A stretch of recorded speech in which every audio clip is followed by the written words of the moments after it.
കഥ തുടരുന്നു. അരുണാചലം ചെല്ലുന്നത് കണ്ട് പോലീസ് ഡ്രൈവർ വേഗം കാറിൻ്റെ പിൻഡോർ തുറന്നു പിടിച്ചു. അതിലേക്ക് കയറുന്നതിനിടയിൽ തന്നെ SP CI അലക്സ് എബ്രഹാമിനെ വിളിച്ച് ചില നിർദ്ദേശങ്ങൾ നൽകി. സാർ, ഞാൻ അനുരാഗ് തിയേറ്ററിന് അടുത്തുണ്ട്. എത്രയും പെട്ടെന്ന് അങ്ങെത്തിക്കോളാം. അലക്സ് എബ്രഹാമിൻ്റെ മറുപടി കിട്ടി. SP-യുടെ കാർ വെട്ടിപ്പുറത്തേക്ക് പാഞ്ഞു. 2 മിനിറ്റ് കഴിഞ്ഞപ്പോൾ പിന്നിൽ പോലീസ് ജീപ്പിൻ്റെ മുഖം തെളിഞ്ഞു. CI അലക്സ് എബ്രഹാമും സംഘവും. അരുണാചലം മുഖ്യമന്ത്രിയുടെ ഓഫീസുമായി ബന്ധപ്പെട്ട് ചില കാര്യങ്ങൾ ധരിപ്പിച്ചു. അവിടെ നിന്ന് എന്തും ചെയ്യാനുള്ള അനുമതിയും കിട്ടി SP-ക്ക്. മുന്നിലും പിന്നിലുമായി SP-യുടെ കാറും CIയുടെ ജീപ്പും രാജസാൻ്റെ വീട്ടിലേക്ക് ഇരച്ചു കയറി. പോർച്ചിന് പുറത്ത് അത് ബ്രേക്ക് ഇട്ടു. SP-യും പോലീസ് സംഘവും ചാടിയിറങ്ങി. വീടിൻ്റെ വാതിൽ തുറന്നു കിടക്കുകയായിരുന്നു. അലക്സേ, നിങ്ങളിവിടെ നിൽക്ക് പറഞ്ഞിട്ട് SP വാതിൽ കടന്നു. വിശാലമായ ഹാളിൽ നിന്ന് ചുറ്റും നോക്കി. ആരെയും കണ്ടില്ല. അരുണാചലം വിളിക്കാൻ ഭാവിക്കുമ്പോൾ ബാൽക്കണിയിൽ നിന്ന് ശബ്ദം കേട്ടു. ഞാൻ മന്ത്രിയല്ലാത്തതുകൊണ്ടാണോ അരുണാചലം താൻ ചോദിക്കാതെയും പറയാതെയും തറ ചവിട്ടിക്കുലുക്കി അകത്ത് കയറിയത്? അരുണാചലം മുകളിലേക്ക് നോക്കി. ബാൽക്കണിയുടെ കൈവരിയിൽ പിടിച്ച് താഴേക്ക് നോക്കി നിൽക്കുന്നു രാജസേനൻ. സർ, ഞാൻ വന്നത് പൂർത്തിയാക്കാൻ സമ്മതിച്ചില്ല രാജസേനൻ. ഞാനങ്ങോട്ട് വരാം, വെറുതെ വിളിച്ച് കൂവണ്ട. രാജസേനൻ സാവധാനം പടികൾ ഇറങ്ങി വന്നു. മന്ത്രിസ്ഥാനം പോയതുകൊണ്ട് താൻ സല്യൂട്ട് ചെയ്യില്ല എന്ന് എനിക്കറിയാം. അരുണാചലം മിണ്ടിയില്ല. രാജസേനൻ ഒരു സെറ്റിയിലിരുന്നു. ഇരിക്കുതാൻ. എതിരെ കിടന്നിരുന്ന ചെയറിലേക്ക് അയാൾ കൈ ചൂണ്ടി. വേണ്ട സാർ, എനിക്കല്പം തിരക്കുണ്ട്. അതുകൊണ്ട് രാഹുലിനെ ഒന്ന് കണ്ടിട്ട് ഉടൻ പോകണം. രാജസേൻ്റെ നെറ്റി ഒന്ന് ചുളിഞ്ഞു നിവർന്നു. എന്തിനാ? ഒരു ഡൗട്ട് ക്ലിയർ ചെയ്യാൻ. രാജസേൻ്റെ മുഖത്തെ സംശയം മാറിയില്ല. എങ്കിലും തിരിഞ്ഞു നോക്കി ശബ്ദമുയർത്തി. രാഹുൽ, ഇങ്ങോട്ട് വരൂ. 1 മിനിറ്റ് കഴിഞ്ഞപ്പോൾ ബാൽക്കണിയിൽ രാഹുലിൻ്റെ മുഖം കണ്ടു. എന്താച്ചാ? ഈ SP-ക്ക് നിന്നോട് എന്തോ സംസാരിക്കാനുണ്ട്. യാതൊരു ഭാവഭേദവും കൂടാതെ രാഹുൽ ഇറങ്ങി വന്നു. എന്താ സാറേ? SP അവനെ അടിമുടി ഒന്ന് നോക്കി. അഹങ്കാരത്തിൻ്റെ ദൃശ്യരൂപം. ഈ പ്രകാശൻ ആരാ? SP അവൻ്റെ കണ്ണുകളിലേക്ക് നോട്ടമുറപ്പിച്ചു. എൻ്റെ സുഹൃത്ത്. നിങ്ങൾ രണ്ടുപേരും തമ്മിൽ കഴിഞ്ഞ ദിവസം ഫോണിൽ സംസാരിച്ചതിൻ്റെ വിവരങ്ങൾ എനിക്ക് കിട്ടി. അതനുസരിച്ച് മലയാളപ്പുഴയിൽ കൂട്ടമരണങ്ങൾ നടന്നതിൻ്റെ ഉത്തരവാദിത്തം നിങ്ങൾക്ക് രണ്ടാൾക്കുമാണ്. രാഹുൽ മാത്രമല്ല, രാജസേനും ഒരു വിളർച്ച ബാധിച്ചു. പക്ഷേ രാഹുൽ പെട്ടെന്ന് ഭാവം മാറ്റി പൊട്ടിച്ചിരിച്ചു. സാർ എന്തെങ്കിലും സ്വപ്നം കണ്ടോ ഇങ്ങനെ പറയുവാൻ? എൻ്റെ കയ്യിൽ തെളിവുണ്ട്, കേൾക്കണോ? നിങ്ങൾ പറയുമ്പോൾ കേൾക്കാനിരിക്കുവാണോ ഞാനും എൻ്റെ സുഹൃത്തും ഫോണിൽ പലതും സംസാരിച്ചിരിക്കും. അതിന് നിങ്ങൾക്കെന്താ? അതൊക്കെ പിന്നെ പറയാം, പറയേണ്ടടുത്ത് വെച്ച്. തൽക്കാലം നീ എൻ്റെ കൂടെ വരണം. മിന്നൽ വേഗത്തിൽ അരുണാചലം അവൻ്റെ കയ്യിൽ കടന്നു പിടിച്ചു. വിടറ. രാഹുൽ കൈ കുടഞ്ഞു.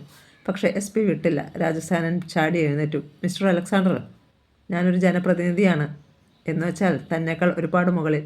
എൻ്റെ വീട്ടിൽ കയറുന്നതിനും പ്രവർത്തിക്കുന്നതിനും പ്രോട്ടോക്കോൾ ഉണ്ട്. അരുണാചലത്തിൻ്റെ മുഖം മുറുകി. എന്ത് പ്രോട്ടോക്കോൾ ആണെങ്കിലും ആരുടെ വീടാണെങ്കിലും ഒരു കുറ്റവാളിയെ കസ്റ്റഡിയിൽ എടുക്കുമ്പോൾ ഞാൻ മറ്റൊന്നും നോക്കാറില്ല. അയാളുടെ കൈവിരൽ രാഹുലിൻ്റെ കയ്യിൽ കുറെ കൂടി മുറുകി. വിടടാ. ഈ സമയം അനുവാദം ചോദിക്കാതെ തന്നെ CI അലക്സ് എബ്രഹാം അകത്തേക്ക് കയറി വന്നു. SP അരുണാചലത്തിൻ്റെ കൈ തട്ടിമാറ്റിയ രാഹുലിനെ CI അലക്സ് കടന്നു പിടിച്ചു. എന്നാൽ രാഹുൽ CI അലക്സ് എബ്രഹാമിൻ്റെ കൈയും തട്ടിക്കളഞ്ഞു. അലക്സിൻ്റെ മുഖം ചുവന്നു. അയാൾ SP-യെ നോക്കി. SP അരുണാചലം അലക്സിൻ്റെ മുഖത്തേക്ക് നോക്കി കണ്ണുകൾ കൊണ്ട് ഒരടയാളം കാണിച്ചു. മിന്നൽ വേഗത്തിലായിരുന്നു അലക്സിൻ്റെ പ്രതികരണം. വെട്ടിത്തിരിഞ്ഞതും അയാൾ പുറം കൈ വീശി ഒറ്റയടി. ഹാളിനുള്ളിൽ ആ ശബ്ദം വെടിമുഴക്കം പോലെ പ്രതിധ്വനിച്ചു.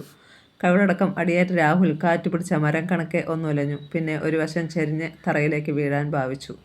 എടാ. രാജസേനൻ അലറിക്കൊണ്ട് മുന്നോട്ടാഞ്ഞു. അടുത്ത നിമിഷം അരുണാചലം അയാൾക്ക് മുന്നിലേക്ക് ചെന്നു. നീ? രാജസേനൻ കഴിച്ചുകൊണ്ട്. നീ എൻ്റെ മോനെ തല്ലിച്ചു അല്ലേ? SP ചിരിച്ചു. ഈ തല്ല് നിങ്ങൾ കൊടുക്കേണ്ട നേരത്ത് മകന് കൊടുത്തിരുന്നെങ്കിൽ ഇവൻ എന്നെ നന്നായി പോയേനെ. വളർത്തു ദോഷം. അതാ സാറേ ഇവിടെ സംഭവിച്ചത്. ശിക്ഷിക്കുകയും ഉപദേശിക്കുകയും ചെയ്യേണ്ട നേരത്ത് അത് ചെയ്തിരുന്നുവെങ്കിൽ ഇവൻ ഇത്രയും കൊടു ക്രിമിനലാകില്ലായിരുന്നു. രാജസേനൻ അരുണാചലത്തെ തുറച്ചു നോക്കി. അരുണാചലം തുടർന്നു. സാർ, ഇനിയും വൈകിട്ടില്ല നന്നാവാൻ. ഇനിയും ഇവൻ തീരുമാനിച്ചിട്ടുണ്ടെങ്കിൽ തല്ലുമടിക്കാതെ ഇവൻ ഞങ്ങളെ അനുസരിക്കും. പറഞ്ഞു നിർത്തും മുൻപേ റോക്കറ്റ് വേഗത്തിൽ രാഹുൽ മേലേക്കുയർന്നു, ഒരു പച്ചത്തെറി വിളിച്ചുകൊണ്ട്. നന്നാകാൻ തീരുമാനിച്ചിട്ടില്ലടാ ചെറ്റേനൻ. പറഞ്ഞതും അവൻ CIയുടെ മുഖത്തിന് നേർക്ക് കൈവീശി. ക്ഷണനേരത്തിനുള്ളിൽ അലക്സ് എബ്രഹാം ഒരു വശത്തേക്ക് ഒഴിഞ്ഞു. പിന്നെ തനിക്ക് നേരെ വന്ന കയ്യിൽ കടന്നു പിടിച്ച് ഒന്ന് തിരിച്ചു. ഹാ. തോളിൽ നിന്ന് കൈ അടർന്നു പോകുന്ന വേദനയിൽ രാഹുൽ നിലവിളിച്ചു. CI പിടിവിട്ടില്ല. അവൻ്റെ കൈ ഒന്നുകൂടി തിരിച്ചു. ചുഴലിക്കാറ്റിൽ വട്ടം കറങ്ങുന്ന പോലെ രാഹുൽ ഒന്ന് തിരിഞ്ഞു. അലക്സ് എബ്രഹാം അവൻ്റെ കാൽമടക്കിന് പിന്നിൽ ഒറ്റ ചവിട്ട്. ഒടിഞ്ഞതുപോലെ അവൻ പിറകിലേക്ക് വളഞ്ഞു. ആ നിമിഷം CI കൈമുട്ട് മടക്കി അവൻ്റെ നെഞ്ചിൽ ആഞ്ഞിരിച്ചു. ചെമ്പുകുളത്തിൽ കരികല്ലുകൊണ്ട് ഇടിക്കും പോലെ ഒരു ശബ്ദം. അച്ഛാ. രാഹുൽ അലറിക്കരഞ്ഞു. അവൻ്റെ തുറന്ന വായിലൂടെ കൊഴുത്ത ചോര കവിട്ടി. മോനെ. പേ പിടിച്ചതുപോലെ രാജസേനൻ അലറി. പക്ഷേ അയാൾക്ക് മകൻ്റെ അടുത്തെത്താൻ കഴിയും മുമ്പ് അരുണാചലം കൈകൾ വിരിച്ചു പിടിച്ചു. മുൻ ആഭ്യന്തരമന്ത്രിയെ തല്ലിയെന്ന പേരിൽ ഇന്നത്തെ അന്തിച്ചർച്ചയ്ക്ക് ചാനലുകാർക്ക് അവസരം കൊടുക്കണോ സാർ? തീരുമാനം നിങ്ങളുടേതാണ്, നിങ്ങളുടേത് മാത്രം. അരുണാചലത്തിൻ്റെ കണ്ണുകളിൽ അഗ്നിയെരിഞ്ഞു. വാക്കുകൾക്കിടയിലെ വെടിമരുന്നിൻ്റെ നീറ്റൽ രാജസേനൻ തിരിച്ചറിഞ്ഞു. അരുണാചലം, വിവശതയോടെ രാജസേനൻ സെറ്റിയിലേക്കിരുന്നു. നീ നീ കാതിൽ നുള്ളിക്കോടാ. ഞാൻ തിരിച്ചു വരും, ആഭ്യന്തരമന്ത്രിയായിട്ട് തന്നെ. അപ്പോൾ അലങ്കാരമായി നിന്റെ തലയിൽ ഈ തൊപ്പി ഉണ്ടാവില്ല. ഓർത്തു വച്ചോടാ. അരുണാചലൻ ചിരിച്ചു. ഓർക്കും സാർ, ഊണിലും ഉറക്കത്തിലും മാത്രമല്ല, ഉണർന്നിരിക്കുന്ന ഓരോ നിമിഷത്തിലും. അയാൾ തിരിഞ്ഞ് CIയെ നോക്കി. അലക്സ്, കൊണ്ടുപോയി കയറ്റ് ഇവനെ നമ്മുടെ വണ്ടിയിൽ. എന്നിട്ട് ഒരിക്കലും ഊരിപ്പോരാൻ കഴിയാത്ത വിധം ഫസ്റ്റ് ഇൻഫർമേഷൻ റിപ്പോർട്ട് തയ്യാറാക്ക്. കിടക്കണം ഇവൻ 14 ദിവസമെങ്കിലും ജയിലിൽ. സർ. അലക്സ് അബ്രഹാം രാഹുലിനെ പോലീസുകാർക്ക് നേരെ തള്ളി. അവർ അവനെ കൊണ്ടുപോയി ജീപ്പിൽ കയറ്റി. രാഹുൽ ആക്രോശിക്കുകയും കുതറുകയും ചെയ്തുകൊണ്ടിരുന്നു. പോലീസ് വാഹനങ്ങൾ രണ്ടും മുൻമന്ത്രിയുടെ വീട്ടുമുറ്റത്ത് വട്ടം തിരിഞ്ഞു. തറയിൽ വിരിച്ചിരുന്ന ആറ്റുചരലുകൾ പിൻചക്രങ്ങൾക്കിടയിൽ ബുള്ളറ്റുകൾ പോലെ പിറകോട്ട് തെറിച്ചു. പോലീസ് വാഹനങ്ങൾ ഗേറ്റ് കടക്കാൻ ഭാവിക്കുകയായിരുന്നു. അടുത്ത നിമിഷം മുന്നിൽ ഇരുവശത്തു നിന്നും 2 ടിപ്പർ ലോറികൾ പാഞ്ഞെത്തി. പോലീസ് ഡ്രൈവർമാർ ബ്രേക്ക് ആഞ്ഞമർത്തി. അവർക്ക് വിലങ്ങനെ ടിപ്പറുകൾ നിന്നു. അവയുടെ പെട്ടികൾ മെല്ലെ ഉയരുന്നത് SP-യും CIയും കണ്ടു. ഏയ്! അരുണാചലം എന്തോ വിളിച്ചു പറയാൻ ഭാവിച്ചു. ആ ക്ഷണം ടിപ്പറുകളിൽ നിന്ന് കരിങ്കൽ പാളികൾ ഇളകി വീണു തുടങ്ങി. പോലീസ് വാഹനങ്ങളുടെ ബോണറ്റുകളടക്കം തകരപ്പാളികൾ അരിഞ്ഞുടയുന്ന ഒച്ച. ഒപ്പം പോലീസ് വണ്ടികളും വിറച്ചു. ഏയ്! SP അരുണാചലം ശബ്ദമുയർത്തി. അപ്പോഴേക്കും ഒരു വലിയ പാറ വീണ് അയാളുടെ കാറിൻ്റെ മുന്നിലെ ഗ്ലാസ് തകർന്നു. അരയിൽ നിന്ന് റിവോൾവർ വലിച്ചെടുത്ത് അരുണാചലം പുറത്തേക്ക് പാഞ്ഞു. ആ ക്ഷണം ടിപ്പറുകൾ രണ്ടും ഇരുദിശകളിലേക്ക് പാഞ്ഞുപോയി. CI അലക്സ് അബ്രഹാമും പോലീസുകാരും ജീപ്പിൽ നിന്നിറങ്ങി. ജീപ്പിൻ്റെ ബോണറ്റ് തകർന്നിരുന്നു. വീടിൻ്റെ വാതിൽക്കൽ കൗതുകത്തോടെ പുറത്തെ കാഴ്ച നോക്കി നിൽക്കുകയായിരുന്നു മുൻ ആഭ്യന്തരമന്ത്രി രാജസേനൻ. രാഹുലിനെ പോലീസുകാർ ജീപ്പിൽ നിന്ന് ഇറക്കുന്നത് കണ്ടു. അവനെ പോലീസ് കൊണ്ടുപോകാതിരിക്കാൻ അവസാന ശ്രമം നടത്തണമെന്ന് തോന്നി രാജസേനന്. അയാൾ കൊടുങ്കാറ്റ് പോലെ വെട്ടിത്തിരിഞ്ഞ് സെൽഫോൺ എടുത്തു. നേരെ ചീഫ് മിനിസ്റ്ററുടെ പ്രൈവറ്റ് സെൽ നമ്പറിലേക്ക് വിളിച്ചു. ഫോൺ ബെല്ലടിച്ചു നിന്നു. ഒരു ചീത്ത വിളിച്ചുകൊണ്ട് രാജസേന വീണ്ടും കോൾ അയച്ചു. ഇത്തവണ ഫോൺ അറ്റൻഡ് ചെയ്യപ്പെട്ടു. എന്താ രാജസേന?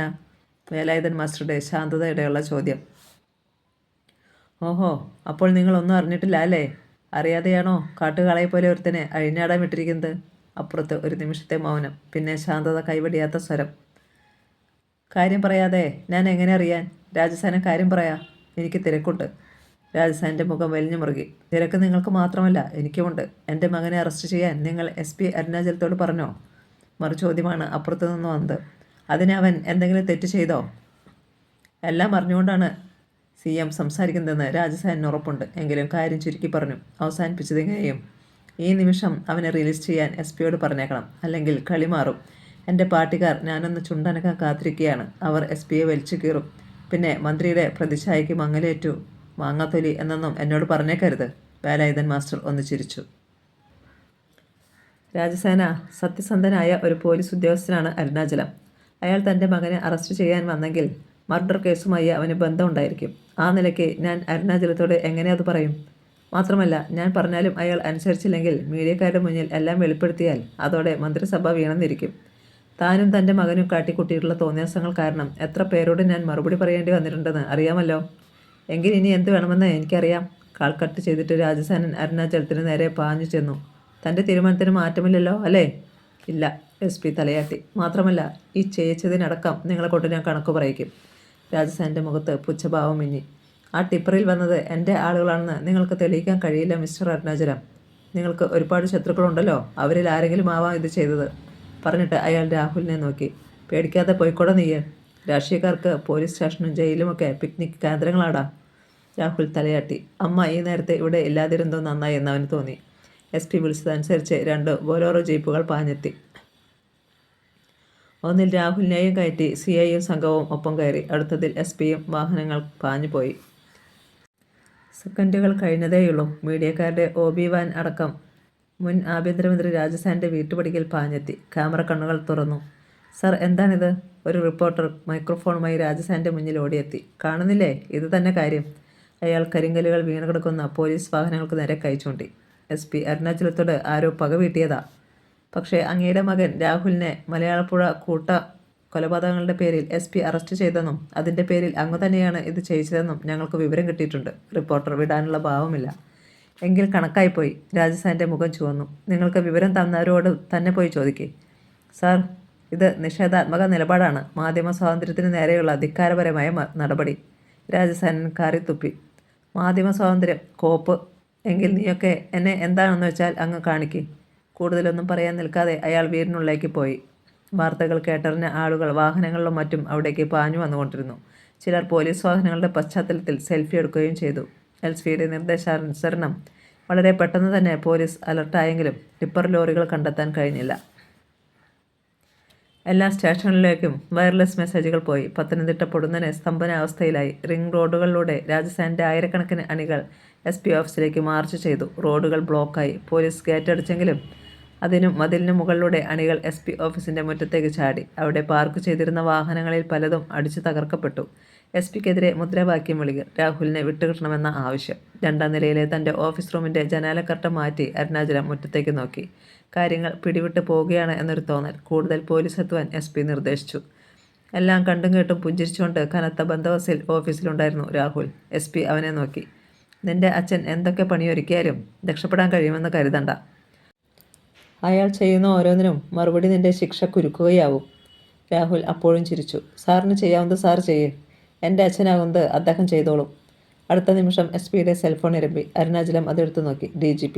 ആ മുഖത്ത് ഒരു വിളർച്ചയുണ്ടായി. കാരണം DGP രാജസേനൻ്റെ ആളാണെന്ന് അയാൾക്കറിയാം. അരുണാചലം കാൾ അറ്റൻഡ് ചെയ്തു. സാർ, എന്താടോ തൻ്റെ അണ്ടറിൽ നടക്കുന്നത്? എൻ്റെ കൺമുന്നിൽ TV-യിൽ എല്ലാം കണ്ടുകൊണ്ടിരിക്കുകയാണ് ഞാൻ. I want explanation. സാർ, ആ കൂട്ടക്കൊലയ്ക്ക് പിന്നിൽ മുൻമന്ത്രിയുടെ മകനാണ്. ബാക്കി പറയാൻ സമ്മതിച്ചില്ല DGP. ആയിക്കോട്ടെ, താൻ എത്രയും വേഗം അവനെ മജിസ്ട്രേറ്റിന് മുന്നിൽ ഹാജരാക്ക്. ജാമ്യം കിട്ടുകയോ കിട്ടാതിരിക്കുകയോ ചെയ്തോട്ടെ. അങ്ങനെ തൽക്കാലം താൻ തടിയൂരാൻ നോക്ക്. അത്രമാത്രം പറഞ്ഞതും അപ്പുറത്ത് കാൾ മുറിഞ്ഞു. പിന്നെ എല്ലാം പെട്ടെന്നായിരുന്നു. അക്രമാസക്തരായ ജനങ്ങൾക്കിടയിലൂടെ പോലീസിന്റെ കനത്ത വലയത്തിൽ രാഹുലിനെ മജിസ്ട്രേറ്റിന്റെ മുന്നിൽ ഹാജരാക്കി. സ്വന്തം പേരിലും മറ്റു 2 പേരുടെ ജാമ്യത്തിലും രാഹുലിനെ വിട്ടു. പൂമാലയണിച്ച് SP-യെ തെറിവിളിച്ച് ചെണ്ടമേളത്തിന്റെ അകമ്പടിയോടെ രാഹുലിനെ അണികൾ കൊണ്ടുപോയി. അതിനു മുൻപ് രാഹുൽ SP-യുടെ അരികിൽ വന്ന് സ്വരം താഴ്ത്തി. മറക്കില്ല സാർ, ഞാൻ നിങ്ങളെ. തീപിടിച്ച ഓർമ്മയായി എന്നും എൻ്റെ ഉള്ളിൽ ഉണ്ടായിരിക്കും നിങ്ങൾ. അതുകൊണ്ട് തന്നെ നമ്മൾ തമ്മിൽ ഇനിയും കാണും. SP കടപ്പല്ലമർത്തി രോഷം പിടിച്ചു നിന്നു. ആ സമയം കോലഞ്ചേരിയിൽ ബസ് സ്റ്റാൻഡിന് അരികിലുണ്ടായിരുന്നു പിങ്ക് പോലീസിന്റെ ടൊയോട്ട കാർ. അതിൻ്റെ ബോണറ്റിൽ ചാരി SI വിജയയും. ഒരു സ്ത്രീ തൻ്റെ കുട്ടിയുമായി റോഡ് മുറിച്ച് കിടക്കുന്നത് വിജയ കണ്ടു. അടുത്ത നിമിഷം കാതടപ്പിക്കുന്ന ഫോൺ ശബ്ദം. വിജയ നടുങ്ങിത്തിരിഞ്ഞു. ഗവൺമെൻറ് ഹോസ്പിറ്റൽ ഭാഗത്തുകൂടി അലറിപ്പാഞ്ഞു വരുന്ന 2 ടിപ്പർ ലോറികൾ. വിജയ്ക്ക് അപകടം മണത്തു. SP-യുടെ വയർലെസ് മെസ്സേജ് അവൾ ഓർത്തു. ഏയ്! അവളുടെ ഒച്ചക്കിടയിൽ ഒരു നിലവിളി കൂടി. ഫുട്ബോൾ കണക്കെ ലോറിക്ക് മുന്നിൽ നിന്ന് ഒരു കുട്ടി ഇടിയേറ്റ് തെറിച്ചു. നോ! അലറിക്കൊണ്ട് വിജയ മുന്നോട്ട് കുതിച്ചു. ജനങ്ങൾ വെട്ടിത്തിരിഞ്ഞു നോക്കി. അപ്പോഴേക്കും 2ാമത്തെ ടിപ്പറും അവളെ കടന്നുപോയി. റോഡിൽ ഒന്നുകൂടി നോക്കാനുള്ള കരുത്തില്ലായിരുന്നു വിജയ്ക്ക്. ചോര തീർത്ത വലയത്തിനുള്ളിൽ അമ്മയും കുട്ടിയും. ഇരുവരുടെയും ശരീരത്തു കൂടിയാണ് ടിപ്പറുകൾ കയറിയിറങ്ങിയത്. ഒരു പിടച്ചിൽ പോലുമില്ല. ആളുകൾ ഓടിയെടുത്തു. ലോറി പോയ ഭാഗത്തേക്ക് വിജയെ നോക്കി. കോഴഞ്ചേരി ജംഗ്ഷനിൽ നിന്ന് ഇടത്തേക്ക് തിരിഞ്ഞ് തിരുവല്ല ഭാഗത്തേക്കാണ് ടിപ്പറുകളുടെ പാച്ചിൽ. വിജയ ടൊയോട്ടയ്ക്ക് നേരെ ഓടി. വേഗം കയറ്, ക്വിക്ക്! അവൾ വനിതാ പോലീസിനോട് വിളിച്ചു പറഞ്ഞു. ഒപ്പം ഡ്രൈവർ സീറ്റിലേക്ക് കയറാൻ ഭാവിച്ച സുമത്തിനെ വലിച്ചു മാറ്റിയിട്ട് സ്റ്റിയറിംഗ് വീലിന് പിന്നിലെത്തി. സുമം, നീ പിറകിൽ കയറിക്കോ. SI വിജയ ടൊയോട്ട സ്റ്റാർട്ട് ചെയ്തു. മൃതദേഹങ്ങൾ റോഡിൽ കിടക്കുന്നതിനാൽ നേരെ പോകാനാവില്ല. അവൾ കാർ ഇടത്തേക്ക് തിരിച്ച് ഹെഡ്ലൈറ്റ് തെളിച്ച് സൈറനും ഇട്ടുകൊണ്ട് കാർ ബസ് സ്റ്റാൻഡ് റോഡിലേക്ക് ഓടിച്ചു കയറ്റി. അവിടെ ഓട്ടം കാത്തു കിടന്ന ബസ്സുകൾക്ക് ഇടയിലൂടെ. പോലീസ് വണ്ടിയുടെ വരവ് കണ്ട് ജനം ഇരുവശത്തേക്കും ഓടി മാറി. ടൊയോട്ട മെയിൻ റോഡിലെത്തി ഇടത്തേക്ക് വെട്ടിത്തിരിഞ്ഞു. പമ്പയാറിന് കുറുകെയുള്ള പാലത്തിനപ്പുറം പിന്നിലെ ടിപ്പർ ലോറിയുടെ പിറകുവശം കണ്ടു. അവൾ ആക്സിലേറ്റർ ഒന്നുകൂടി ആഞ്ഞമർത്തി. ഫോൺ നിർത്താതെ അടിച്ചു. അക്കരെ നിന്ന് പാലത്തിലേക്ക് കയറാൻ ഭാവിച്ച ചമ്പക്കര ബസിന്റെ ഡ്രൈവർ വേഗം ബസ് ഒരു ഭാഗത്തേക്ക് വെച്ച് വഴി കൊടുത്തു.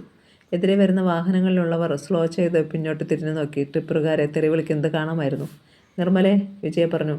നീ SP സാറിന് മെസ്സേജ് നൽക്ക്. നമ്മൾ ടിപ്പറുകളുടെ പിന്നാലെയുണ്ടെന്ന്. CPO നിർമ്മല അങ്ങനെ തന്നെ ചെയ്തു.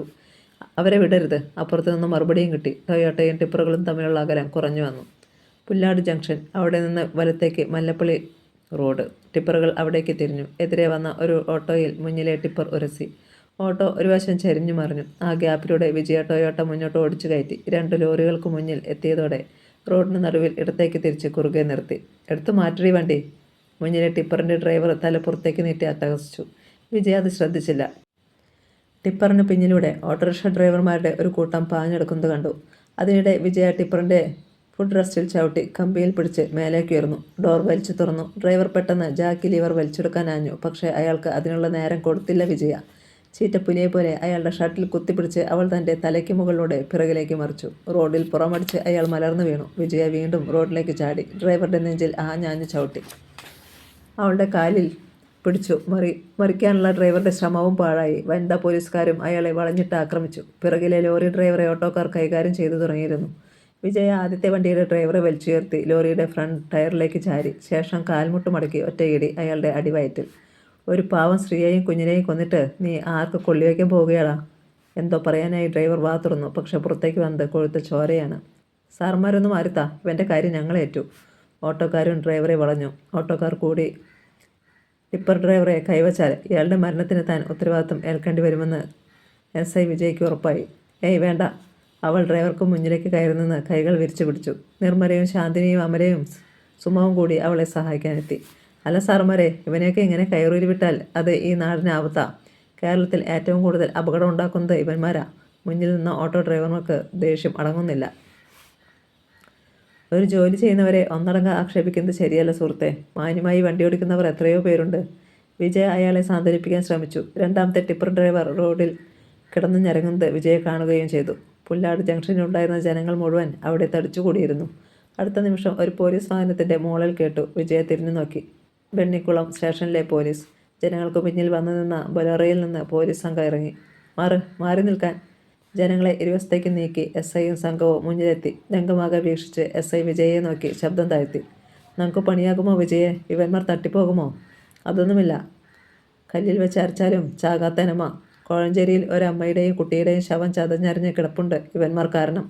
അതുകൊണ്ട് ഇവന്മാർ ചത്താൽ തന്നെ അതിൻ്റെ ഉത്തരവാദിത്തം ഏറ്റെടുക്കാൻ ഞാൻ ഒരുക്കമാ. വിജയുടെ വാക്കുകൾ കേട്ട് അയാളൊന്ന് പുഞ്ചിരിച്ചു. വാസ്തവൻ സാറിൻ്റെ മകളാണ് അല്ലേ? വിജയുടെ നെറ്റി ചുളിഞ്ഞു. എന്താ ചോദിച്ചത്? അദ്ദേഹത്തിൻ്റെ വീറും വാശിയും വിജയിൽ കാണുന്നുണ്ട്, വാക്കിലും പ്രവൃത്തിയിലും. വിജയ അയാളെ സൂക്ഷിച്ചു നോക്കി. അച്ഛനെങ്ങനെയാ പരിചയം? പറയാനാണെങ്കിൽ ഒരുപാടുണ്ട്. തൽക്കാലം ഇത്രയും അറിഞ്ഞാൽ മതി. എൻ്റെ തൊപ്പി ഈ തലയിൽ ഇങ്ങനെ ഇരിക്കാൻ കാരണക്കാരൻ അദ്ദേഹമാണ്. പിന്നെ അദ്ദേഹത്തിൻ്റെ പത്രവും. വിജയ്ക്ക് അഭിമാനം തോന്നി. വെണ്ണിക്കുളം SIയും സംഘവും ഡ്രൈവർമാരെയും ടിപ്പർ ലോറികളും കസ്റ്റഡിയിലെടുത്തു. സത്യനും സംഘവും സന്ധ്യയോട് കൂടി തന്നെ അവിടെ എത്തി. വാച്ചർ പരമേശ്വരൻ അവർക്ക് ഗേറ്റ് തുറന്നു കൊടുത്തു. അടുത്ത ദിവസം എത്തുന്ന ഡിഗ്രി ഫസ്റ്റ് ഇയർ സ്റ്റുഡൻസിനെ സ്വീകരിക്കാനുള്ള ഒരുക്കത്തിലാണ് അനൂപും സുഹൃത്തുക്കളും. അവർ പോസ്റ്ററുകളും ബാനറുകളും എഴുതാൻ തുടങ്ങി. അപ്പോഴേക്കും എതിർപക്ഷത്തെ വിദ്യാർത്ഥി സംഘടനക്കാരും എത്തി. രണ്ടു കൂട്ടരും ഒന്നിച്ചിരുന്ന് ബാനറുകൾ എഴുതി. പരമേശ്വരനെ കോഴഞ്ചേരി ബാറിലേക്ക് അയച്ച് ഒരു കേസ് തണുത്ത ബിയർ വരുത്തി. ഒന്നിച്ചിരുന്ന് അവർ ബിയർ കഴിച്ചു. രാത്രി കനത്തു. രണ്ടു കൂട്ടരും ധാരണയോടെ പോസ്റ്റർ ഒട്ടിക്കുകയും ബാനറുകൾ വലിച്ചു കെട്ടുകയും ചെയ്തു. അപ്പോൾ നാളെ കാണാൻ സത്യ. എതിർ ഗ്രൂപ്പുകാർ ബൈക്കുകളിൽ പാഞ്ഞുപോയി. സത്യൻ്റെ സുഹൃത്തുക്കളും യാത്ര പറഞ്ഞു. ഇനി അവനും പരമേശ്വരനും മാത്രം. കുഞ്ഞു പോകുന്നില്ലേ? പരമേശ്വരൻ തിരക്കി. ബിയറിൻ്റെ മണമൊന്നും മാറിക്കോട്ടെ ചേട്ടാ. വീട്ടിൽ ചെന്നാൽ അച്ഛനും ചേച്ചിയും എപ്പോൾ പിടിച്ചെന്ന് പറഞ്ഞാൽ മതി. അവൻ കൽപ്പടവിൽ ചാരിയിരുന്നു. പെട്ടെന്നാണ് തുറന്നു കിടന്നിരുന്ന ഗേറ്റ് വഴി 2 ഓട്ടോകൾ പാഞ്ഞെത്തിയത്. സത്യൻ്റെ അരികിൽ അവ ബ്രേക്ക് ഇട്ടു. സത്യനും പരമേശ്വരനും ഓട്ടോകളിലേക്ക് സൂക്ഷിച്ചു നോക്കി. ആരാ? പരമേശ്വരൻ എഴുന്നേറ്റു. സത്യൻ? ഓട്ടോയിൽ നിന്നൊരു ചോദ്യം കേട്ടു. ഞാനാ പറഞ്ഞുകൊണ്ട് അവനും എഴുന്നേൽക്കാൻ ഭാവിച്ചതേയുള്ളൂ. ഓട്ടോകളിൽ നിന്ന് കുറേ പേർ ചാടിയിറങ്ങി. 8 പേർ. അവരുടെ കയ്യിലെ വടിവാടുകളുടെ തിളക്കം തെല്ലകലെ കോളേജ് ഭിത്തിയിലെ വെളിച്ചത്തിൽ കണ്ടു. സത്യന് ആശങ്ക മണത്തു. പരമേശ്വരനും. ഓട്ടോയിൽ നിന്നിറങ്ങിയവർ സത്യൻ്റെ നേരെ പാഞ്ഞെടുത്തു. നിങ്ങൾക്ക് എന്ത് വേണം? പരമേശ്വരൻ അവരെ തടയാനാഞ്ഞു. അങ്ങോട്ട് മാറി നിൽക്ക് കിഴവാ. മുന്നിൽ വന്നയാൾ ആന തുമ്പിക്കൈ ചവിട്ടി പിടിക്കുന്നത് പോലെ പരമേശ്വരൻ്റെ കഴുത്തിൽ കൈ ചുറ്റി പിന്നോട്ട് വലിച്ചെറിഞ്ഞു. അമ്മേ! എവിടെയോ ചെന്നിരിച്ച് പരമേശ്വരൻ വിലപിച്ചു. നീ അനൂപിൻ്റെ അനുജനല്ലേടാ? മുന്നിൽ വന്നവൻ്റെ കാലുയർന്ന് ആഞ്ഞു താണു. സത്യൻ കൽപ്പടവിലേക്ക് തന്നെ മലർന്നു. മറ്റുള്ളവർ അവന് ചുറ്റും ഒരു വലയം തീർത്തു. സത്യൻ എതിരാളിയുടെ കാൽ പിടിച്ച് മാറ്റാൻ ശ്രമിച്ചെങ്കിലും കഴിഞ്ഞില്ല. അവന് ശ്വാസം വിലങ്ങി. നിങ്ങളാരാ? അവൻ ഞരങ്ങി. അറിഞ്ഞിട്ട് എന്തിനാടാ കൂവേ? പെങ്ങളെ പോലീസിനെ പറഞ്ഞേക്കാനാണോ? ഞങ്ങളാരെന്ന് അറിഞ്ഞാലും നിനക്ക് നാവനക്കാൻ പറ്റത്തില്ലടാ. സത്യം വല്ലവിധേനയും അയാളുടെ കാൽ തട്ടിക്കളഞ്ഞ് ചാടി എഴുന്നേറ്റു. കോളേജിൽ വന്ന് ഗുണ്ടായിസം കാണിക്കുന്നോടാ? അതെ. അയാൾ വടിവാൾ നീട്ടി. നിനക്ക് ചെയർമാൻ ആകണം അല്ലേ? നിന്റെ പാർട്ടിയിൽ തന്നെ ഒന്നാന്തര ആൺപിള്ളേർ ഉണ്ടടാ ഇതിന്. അപ്പോൾ നീ അങ്ങ് ഇല്ലാതാവുന്നതാ നല്ലത്. ശരീരം മുഴുവൻ ചോരയോട്ടത്തിന് വേഗതയേറി സത്യന്. ഒറ്റ കുതിപ്പായിരുന്നു അവൻ. മുന്നിൽ വടിവാൾ പിടിച്ചു നിന്നവൻ്റെ കയ്യിൽ കടന്നു പിടിച്ചു സത്യൻ. പിന്നെ ഒന്ന് വട്ടം കറങ്ങി. അതിനിടെ കാലുയർത്തി 2 പേരെ ചവിട്ടി. സത്യൻ്റെ പിടിപിടിക്കാൻ മുന്നിൽ നിന്നവൻ ശ്രമിച്ചെങ്കിലും കഴിഞ്ഞില്ല. അയാൾ അലറി. കുത്തിക്കയറ്ററാ ഇവൻ്റെ പള്ളയ്ക്ക്. അടുത്ത നിമിഷം പിന്നിലൂടെ ഒരു ലോഹത്തുണ്ട് സത്യൻ്റെ മാംസത്തിൽ തുളച്ചിറങ്ങി. അത് വയർ പിളർത്തിക്കൊണ്ട് മുന്നിലെത്തി. സത്യൻ അമ്പരപ്പോടെ തൻ്റെ വയറ്റത്തേക്ക് നോക്കി. ചോര ഇറ്റു വീഴുന്ന ഒരു ചുവന്ന മുന. എടാ! അവൻ പല്ലുകടിച്ച് അലറി. ആ ക്ഷണം വാൾ വലിച്ചു എടുക്കപ്പെട്ടു. ഒപ്പം പിന്നിൽ നിന്ന് ഒരു ചവിട്ട്. അർദ്ധവിലാപത്തോടെ മുന്നിൽ നിന്നവനിലെ പിടിവിട്ട് സത്യൻ പടിക്കെട്ടിൽ നിന്ന് താഴേക്ക് മറിഞ്ഞു. അലറി വിളിച്ചുകൊണ്ട് ശത്രുക്കൾ അവൻ്റെ മേൽ പറന്നു വീണു. ആളുകൾ ചുറ്റും നിന്ന് ഒരു പാമ്പിനെ തല്ലിക്കൊല്ലുന്നത് പോലെയാണ് പരമേശ്വരന് തോന്നിയത്. പക്ഷേ ഇതൊരു ശരീരം വെട്ടി നുറുക്കുകയാണ്. പരമേശ്വരൻ നിലവിളിക്കാൻ പോലും മറന്ന് പ്രാണൻ വാരി പിടിച്ചുകൊണ്ട് ഓടി. മതിയടാ, ബോഡി കാണുന്നവർ ഇവനെ തിരിച്ചറിയണ്ടേ, കൂട്ടത്തിലെ നേതാവ് പറഞ്ഞു. മറ്റുള്ളവർ ചോരപുരണ്ട ആയുധങ്ങളുമായി പിന്നോട്ട് നീങ്ങി. സത്യൻ്റെ കാൽ ഒന്നനങ്ങി മണ്ണിലൂടെ വലിഞ്ഞു. പിന്നെ നിശ്ചലം. ഇവൻ്റെ തന്തയുടെ പത്രത്തിൻ്റെ മുൻപേജിൽ ചേർക്കാൻ പറ്റിയ ഫോട്ടോ പറഞ്ഞുകൊണ്ട് ഒരാൾ തൻ്റെ സെൽഫോൺ എടുത്ത് സത്യൻ്റെ ഫോട്ടോ പകർത്തി. അപ്പോൾ തന്നെ അത് ആർക്കോ സെൻഡ് ചെയ്തു. ഇനി ഇവിടെ ഇത്തിരി പണി കൂടിയുണ്ട്. സംഘം 4 പാടും ചിതറി. രാത്രിയുടെ നിശബ്ദതയിൽ വിജയുടെ വീട്ടിലെ ലാൻഡ് ഫോൺ ഭീകരമായി റിങ് ചെയ്തു. അത് വീടിനുള്ളിൽ വല്ലാതെ പ്രതിധ്വനിച്ചു. ആദ്യം ഞെട്ടിയുണർന്നത് വാസുദേവനാണ്. അയാൾക്ക് വേണ്ടി മാത്രമാണ് ആ വീട്ടിൽ ഇന്നും ലാൻഡ് ഫോൺ വെച്ചിരിക്കുന്നത്. സെൽഫോൺ അയാൾക്ക് അത്ര പിടുത്തമല്ല. വാസുദേവൻ കൈനീട്ടി ബെഡ്റൂം ലാമ്പ് തെളിച്ചു. പിന്നെ സമീപത്ത് ഉറങ്ങിക്കിടക്കുന്ന ഭാര്യയൊന്ന് നോക്കി. മാലിനി ഇതൊന്നും അറിഞ്ഞിട്ടില്ല. അയാൾ ബെഡിൽ നിന്നിറങ്ങി മുണ്ടൊന്ന് അഴിച്ചു കൊടുത്തപ്പോഴേക്കും ബെൽ ശബ്ദം നിലച്ചു. വീണ്ടും കിടന്നാലോ എന്ന് ചിന്തിക്കുമ്പോൾ ഫോൺ തുടർന്ന് ശബ്ദിച്ചു. ഈ അർദ്ധരാത്രിയിൽ ആരെങ്കിലും വിളിക്കണമെങ്കിൽ തക്കതായ കാര്യം കാണും. വാസുദേവൻ ഹാളിലേക്ക് പെട്ടെന്ന് നടന്നു. അവിടെയാണ് ഫോൺ ഇരിക്കുന്നത്. അയാൾ ചെന്ന് റിസീവർ എടുത്തു. ഹലോ, പത്രക്കാരൻ വാസുദേവൻ്റെ വീടല്ലേ? ആ ചോദ്യം ഇഷ്ടപ്പെട്ടില്ലെങ്കിലും അയാൾ പറഞ്ഞു. അതെ, നിങ്ങളാരാ? പറയാം. അതിനു മുൻപ് 4 കോളത്തിൽ അച്ചടിക്കാവുന്ന ഒരു ഗംഭീര വാർത്ത തരാനാണ് വിളിച്ചത്. ആ പരിപരുത്ത ശബ്ദം തുടർന്നു. മറ്റാർക്കും കിട്ടാത്ത ന്യൂസ്. വാസുദേവനിലെ പത്രക്കാരൻ ഉണർന്നു. പറയൂ. നിങ്ങളുടെ മകൻ പഠിച്ചിരുന്ന കോളേജിലാണ് സംഭവം. വാസുദേവനൊന്ന് ഞെട്ടി. അവൻ കോളേജിൽ പോയിരിക്കുകയാണ്. നിങ്ങൾ കാര്യം പറയൂ. അവിടെ ഒരു ചെറിയ സംഘർഷം. ഇരുവിഭാഗം വിദ്യാർത്ഥികൾ തമ്മിൽ. ഒരാൾ തീർന്നെന്നാണ് തോന്നുന്നത്. അത് നിങ്ങളുടെ മകനാണോ എന്ന് ഞാൻ സംശയിക്കുന്നു. വാസുദേവൻ്റെ തലച്ചോറിൽ ഒരു വെള്ളിടി വെട്ടി. നിങ്ങൾ ആരാന്ന് പറയൂ. എന്താ ശരിക്കും ഉണ്ടായതെന്നും. അപ്പുറത്ത് അടക്കിയ ചിരി കേട്ടു. പഴുത്തളഞ്ഞ ചക്ക വരിക്കുകയാണോ കുഴയാണോ എന്നറിഞ്ഞിട്ട് എന്ത് പ്രയോജനം? നേരിൽ പോയി അന്വേഷിക്കുക. അപ്പുറത്ത് ഫോൺ കട്ടായി. റിസീവറും പിടിച്ചുകൊണ്ട് അങ്ങനെ നിന്ന് പോയി വാസുദേവൻ. ഭാര്യയെയും മകളെയും വിളിക്കണമെന്നുണ്ട് അയാൾക്ക്. പക്ഷേ നാവനങ്ങുന്നില്ല. അവസാനം അല്പം കഴിഞ്ഞപ്പോൾ അയാളുടെ കയ്യിൽ നിന്ന് റിസീവർ വഴുതി. ഒപ്പം ഒരു അലർച്ചയും. എൻ്റെ മോനെ. ആ ശബ്ദം കേട്ട് വിജയ് ഉണർന്നു. മാലിന്യം ഉണർന്നു. അനൂപ് ഉണർന്നു. മൂവരും ഏതാണ്ട് ഒരേ സമയത്ത് ഹാളിൽ ഓടിയെത്തി. എന്താച്ചാ? വിജയാണ് ആദ്യം തിരക്കിയത്. തലയിൽ കൈവച്ചുകൊണ്ട് വാസുദേവൻ സെറ്റിലേക്ക് വീണു. സത്യൻ, എൻ്റെ കുഞ്ഞിന് എന്തു പറ്റി? നെഞ്ചത്തടിച്ചുകൊണ്ട് മാലിന്യയുടെ വിലാപം. പക്ഷേ വിശദീകരിക്കാനാവുന്നില്ല വാസുദേവന്. അയാൾ ആംഗ്യം കാട്ടി. ചെല്ലുമക്കളെ, കോളേജിൽ വേഗം. അനൂപ് ബൈക്കിൻ്റെ കീയുമായി പുറത്തേക്ക് പാഞ്ഞു. അതിനിടെ വിജയോട് പറഞ്ഞു, വേഗം പാടി. അനൂപ് ബുള്ളറ്റ് ബൈക്ക് സ്റ്റാർട്ട് ചെയ്തപ്പോഴേക്കും തൻ്റെ ഫോണും എടുത്ത് വിജയും ഓടിയെത്തി. പിന്നിൽ കയറി. വെടിയുണ്ട വേഗത്തിൽ ബൈക്ക് പാഞ്ഞു. അതിൻ്റെ ജെറ്റ് സൈലൻസറിൻ്റെ ശബ്ദം രാത്രിയുടെ നിശബ്ദതയിൽ വെടിമുഴക്കം തീർത്തു. ബൈക്കിൽ ഇരുന്നുകൊണ്ട് വിജയ CI അലക്സ് അബ്രഹാമിനെ വിളിച്ച് വിവരം പറഞ്ഞു.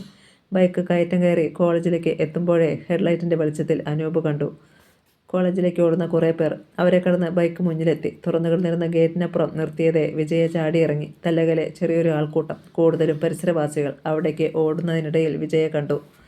തകർത്തിട്ടിരിക്കുന്ന ബാനറുകളും പോസ്റ്ററുകളും. വട്ടം കൂടി നിന്ന ആളുകളെ തള്ളിമാറ്റി വിജയ അകത്തേക്ക് കയറി. ആരോ ടോർച്ച് തെളിച്ച് വെളിച്ചത്തിൽ അവളും നോക്കി. തലച്ചോറിൽ ഒരു മിന്നൽ.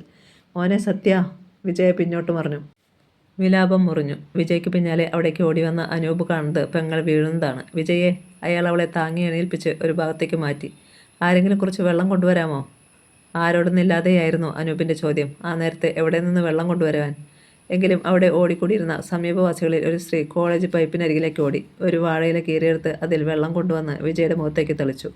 അവൾ കണ്ണു തുറക്കുന്നതുവരെ കാത്തു നിന്നില്ല അനൂപ്. ഇവളൊന്ന് ശ്രദ്ധിച്ചോണേ, സ്ത്രീകളോട് പറഞ്ഞിട്ട് അയാൾ വീണ്ടും ആൾക്കൂട്ടത്തിന് നേർക്ക് ഓടി. അപ്പോഴേക്കും സൈറനിട്ടുകൊണ്ട് പോലീസിൻ്റെ ബൊലോറോ ഗേറ്റ് കടന്നു വന്നു.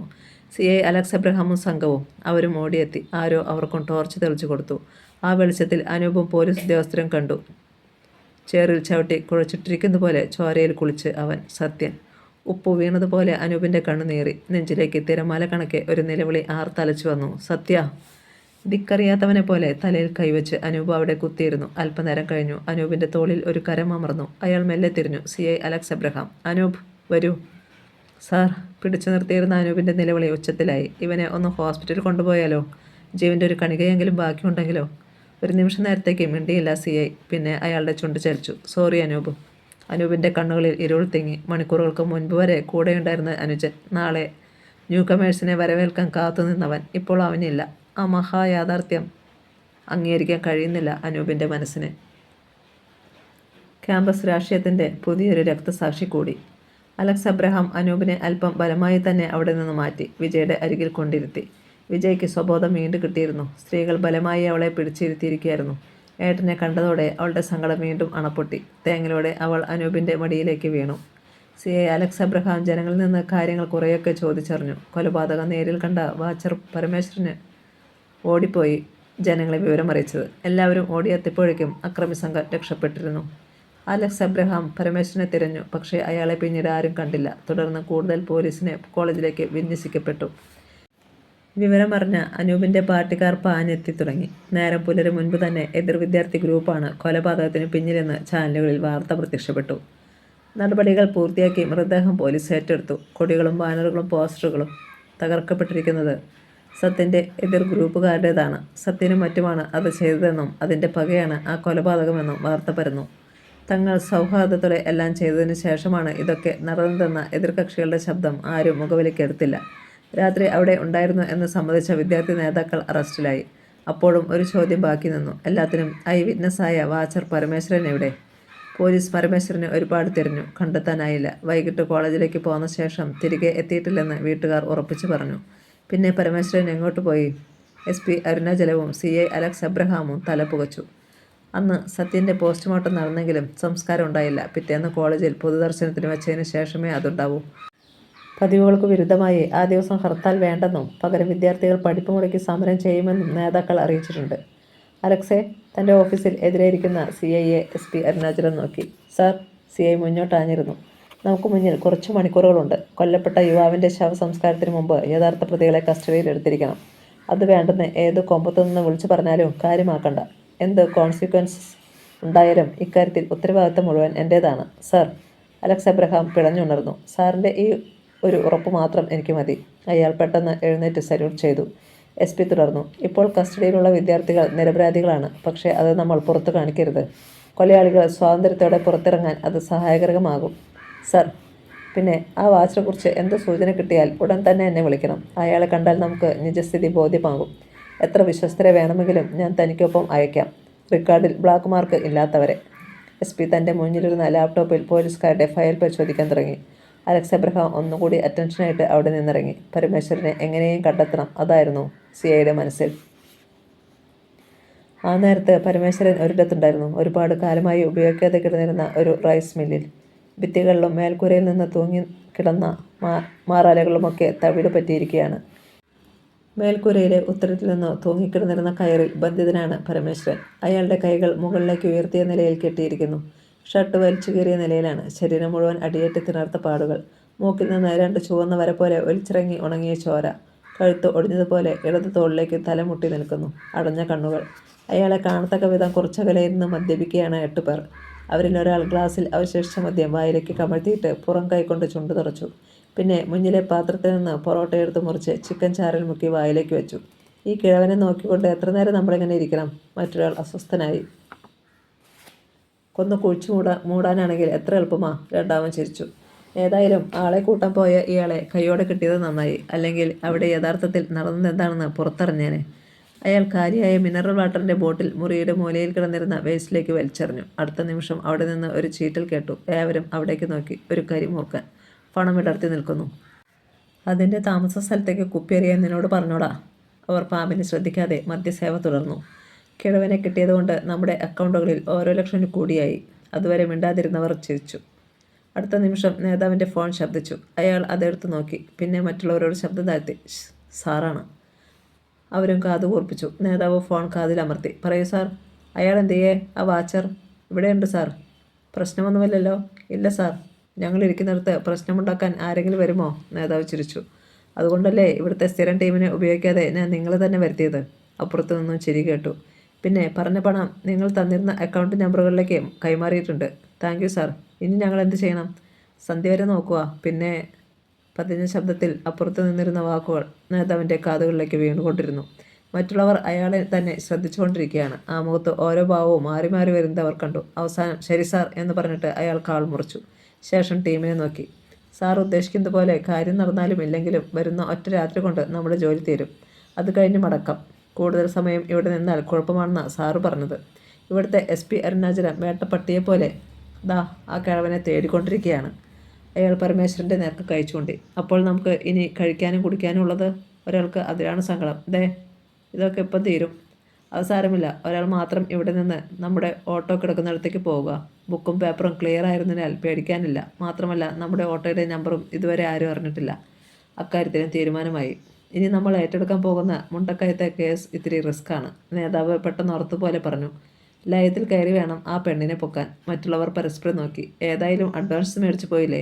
നേതാവ് മിണ്ടിയില്ല. SI വിജയുടെ വീട് ജനങ്ങൾ വന്നും പോയും ഇരിക്കുന്നു. കൂടുതലും സത്യൻ്റെ കൂടെ കോളേജിൽ പഠിക്കുന്ന കുട്ടികൾ. പെൺകുട്ടികളുടെയൊന്നും കണ്ണീർ തുറന്നിട്ടില്ല. കാരണം ഏവർക്കും പ്രിയപ്പെട്ടവനായിരുന്നു സത്യൻ. രാഷ്ട്രീയ ഭേദമില്ലാതെ എല്ലാവരോടും ഒരേ ചങ്ങാത്തം. മറ്റ് അഫക്ഷനുകൾ ഒന്നുമില്ല താനും. അകത്തെ മുറിയിൽ മൃതപ്രായിയായി കിടക്കുന്ന മാലിനിക്ക് അരികിലാണ് വിജയ. സബോർഡിനേറ്റ്സായ മറ്റ് പിങ്ക് പോലീസ് സംഘങ്ങളും അവർക്കരികിലുണ്ട്. ആരും ഒന്നും പറയുന്നില്ല. ഇടയ്ക്കിടെ ഉയരുന്ന ദീർഘനിശ്വാസം മാത്രമാണ് മാലിനിക്ക് പ്രാണനുണ്ടെന്ന് വ്യക്തമാക്കുന്നത്.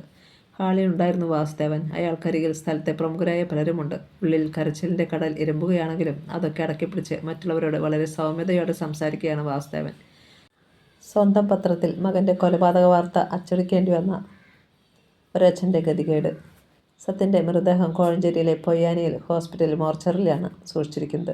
രാവിലെ 8 മണിക്ക് അവിടെ നിന്നെടുക്കും. 11 മണിവരെ കോളേജിൽ അന്തിമോപചാരം അർപ്പിക്കാൻ സഹപാഠികൾക്ക് അവസരം. അങ്ങനെയാണ് തീരുമാനിച്ചിരിക്കുന്നത്. ഇപ്പോഴും കൊലയാളികളുടെ ശരിക്കുള്ള ലക്ഷ്യം ആർക്കും അറിയില്ല. വാസുദേവനും ചിന്തിച്ചുകൊണ്ടിരുന്നത് അതേക്കുറിച്ചാണ്. ആര്, എന്തിന്? വിദ്യാർത്ഥികളല്ല ഇതിന് പിന്നിലെന്നും അയാൾക്ക് ഉറപ്പുണ്ട്. പെട്ടെന്ന് മുറ്റത്ത് ഒരു കാർ വന്നു നിന്നു. ഹാളിലിരുന്ന ചിലരൊക്കെ അവിടേക്ക് നോക്കി. രാജസേനൻ സാറ്.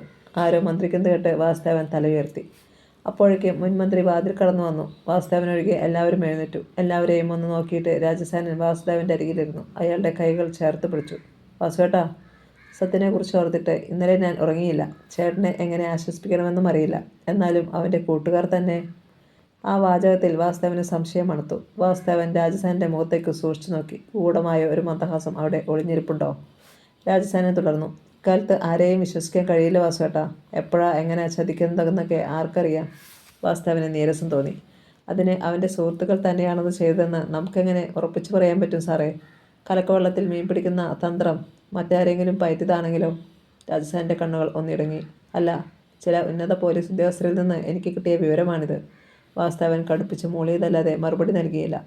ഇതേസമയം പത്തനംതിട്ടയിൽ പോലീസ് സ്റ്റേഷന് തൊട്ടടുത്തുള്ള മദ്യശാലയ്ക്ക് മുന്നിൽ ഒരു ഓട്ടോ വന്നു നിന്നു. അതിൽ നിന്ന് ഡ്രൈവർ ഇറങ്ങി ചിരപരിചിതനെ പോലെ 2ാം നിലയിലെ ഷോപ്പിലേക്ക് കയറിപ്പോയി. പരമേശ്വരനെ തടവിലാക്കിയ കൊലയാളി സംഘത്തിലെ ഒരാളായിരുന്നു അത്. ക്യൂ നിൽക്കാനൊന്നും മെനക്കെട്ടില്ല അയാൾ. മുന്തിയ മദ്യം സെലക്ട് ചെയ്ത് എടുക്കാൻ സാധിക്കുന്ന വലതുവശത്തെ സ്റ്റോറിലേക്ക് കയറി. 4 കുപ്പി ബക്കാഡി ലെമൺ എടുക്കാൻ സാധിക്കുന്ന വലതുവശത്തെ സ്റ്റോറിലേക്ക് കയറി. 4 കുപ്പി ബക്കാഡി ലെമൺ എടുത്ത് സഞ്ചിയിലാക്കി. അവിടെയുണ്ടായിരുന്ന പെൺകുട്ടികളിൽ ഒരുവൾ ബില്ലടിച്ചു നൽകി. പണം കൊടുത്ത് ആരെയും ശ്രദ്ധിക്കാതെ അയാൾ പെട്ടെന്ന് അവിടെ നിന്നിറങ്ങി. താഴെ ഓട്ടോയിൽ വീണ്ടും കയറുമ്പോൾ ബുള്ളറ്റ് ബൈക്കിലിരുന്ന ഹെൽമറ്റുധാരി മാത്രം അയാളെ ശ്രദ്ധിച്ചു. ഓട്ടോ അയാൾ റോഡിൽ വട്ടം തിരിച്ചു. ട്രാഫിക് ഐലൻഡിനരികിൽ ഇടത്തേക്ക് തിരിച്ച് എവർഗ്രീൻ ഹോട്ടലിന് മുന്നിലിറങ്ങി. അവിടെ നിന്ന് പൊറോട്ടയും മട്ടൻ കറിയും വാങ്ങി മടങ്ങി. അരമണിക്കൂറിനുള്ളിൽ അയാൾ തങ്ങളുടെ താൽക്കാലിക താവളത്തിൽ മടങ്ങിയെത്തി. തൂങ്ങി മരിച്ചു നിൽക്കുന്നവൻ്റെ ഭാവത്തിലായിരുന്നു പരമേശ്വരൻ. ഇയാൾ ഇതുവരെ കണ്ണു തുറന്നില്ലേ സാജ? അയാൾ നേതാവിനെ നോക്കി. ടയർ സാജൻ തല കുടഞ്ഞു. ഒന്നുണർന്നു. പാവം, വല്ലാത്ത ക്ഷീണം കാണുമല്ലോ. ഉറങ്ങിപ്പോയി വീണ്ടും. സാജന് ടയർ സാജൻ എന്ന പേര് കിട്ടിയതിന് പിന്നിൽ ഒരു ചരിത്രമുണ്ട്. വർഷങ്ങൾക്ക് മുമ്പ് കുട്ടിക്കാനത്ത് ഒരു തോട്ടത്തൊഴിലാളിയുടെ പ്രായപൂർത്തിയാകാത്ത മകളെ അയാൾ റേപ്പ് ചെയ്തു കൊന്നു. അത് ചോദിക്കാൻ ചെന്ന പിതാവിനെ തല്ലിക്കൊന്ന് ടയറിനുള്ളിലൂടെ കടത്തി മരത്തിൽ കെട്ടിത്തൂക്കി. അന്നു മുതലാണ് ടയർ സാജൻ എന്ന പേരിൽ അയാൾ അറിയപ്പെടാൻ തുടങ്ങിയത്. 8 പേരും വട്ടമിട്ടിരുന്നു അടുത്ത മദ്യസേവയ്ക്കുള്ള ഒരുക്കം കൂട്ടി. പാക്കറ്റ് തുറന്നതേ മട്ടൻ ചാപ്സിൻ്റെ സുഖകരമായ ഗന്ധം. അല്ലെങ്കിലും എവർഗ്രീനിലെ മട്ടൻ കറിക്ക് പ്രത്യേക സ്വാദ. ഒരാൾ കൈനീട്ടി ഒരു പീസ് എടുത്ത് വായിലിട്ട് നുണഞ്ഞു. പക്ഷേ പീസുകൾക്ക് പഴയ വലിപ്പമില്ല കേട്ടോ. മറ്റൊരാൾ. ഒരു കുപ്പി മദ്യം അവർ 2 മിനിറ്റുകൾക്കുള്ളിൽ തീർത്തു. അപ്പോഴേക്കും സന്ധ്യയായി. അടുത്ത നിമിഷം ടയർ സാജൻ്റെ ഫോണിലേക്ക് ഒരു കാൾ വന്നു. അപ്പുറത്ത് സാറായിരുന്നു. സാജൻ അരമിനിറ്റ് നേരം അയാളുമായി സംസാരിച്ചു. ശേഷം കാൾ മുറിച്ചിട്ട് മറ്റുള്ളവരുടെ നേർക്ക് തിരിഞ്ഞു.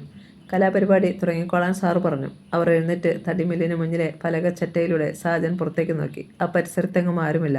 എടാ വാച്ചറേ. സാജൻ പരമേശ്വരൻ്റെ കവളിലൊന്ന് പൊട്ടിച്ചു. ഞെട്ടിപ്പിടഞ്ഞതുപോലെ പരമേശ്വരൻ കണ്ണുകൾ തുറന്നു. ശിരസ് നേരെയാക്കാൻ ശ്രമിച്ചുകൊണ്ട് പരമേശ്വരൻ അയാളെ തുറച്ചു നോക്കി.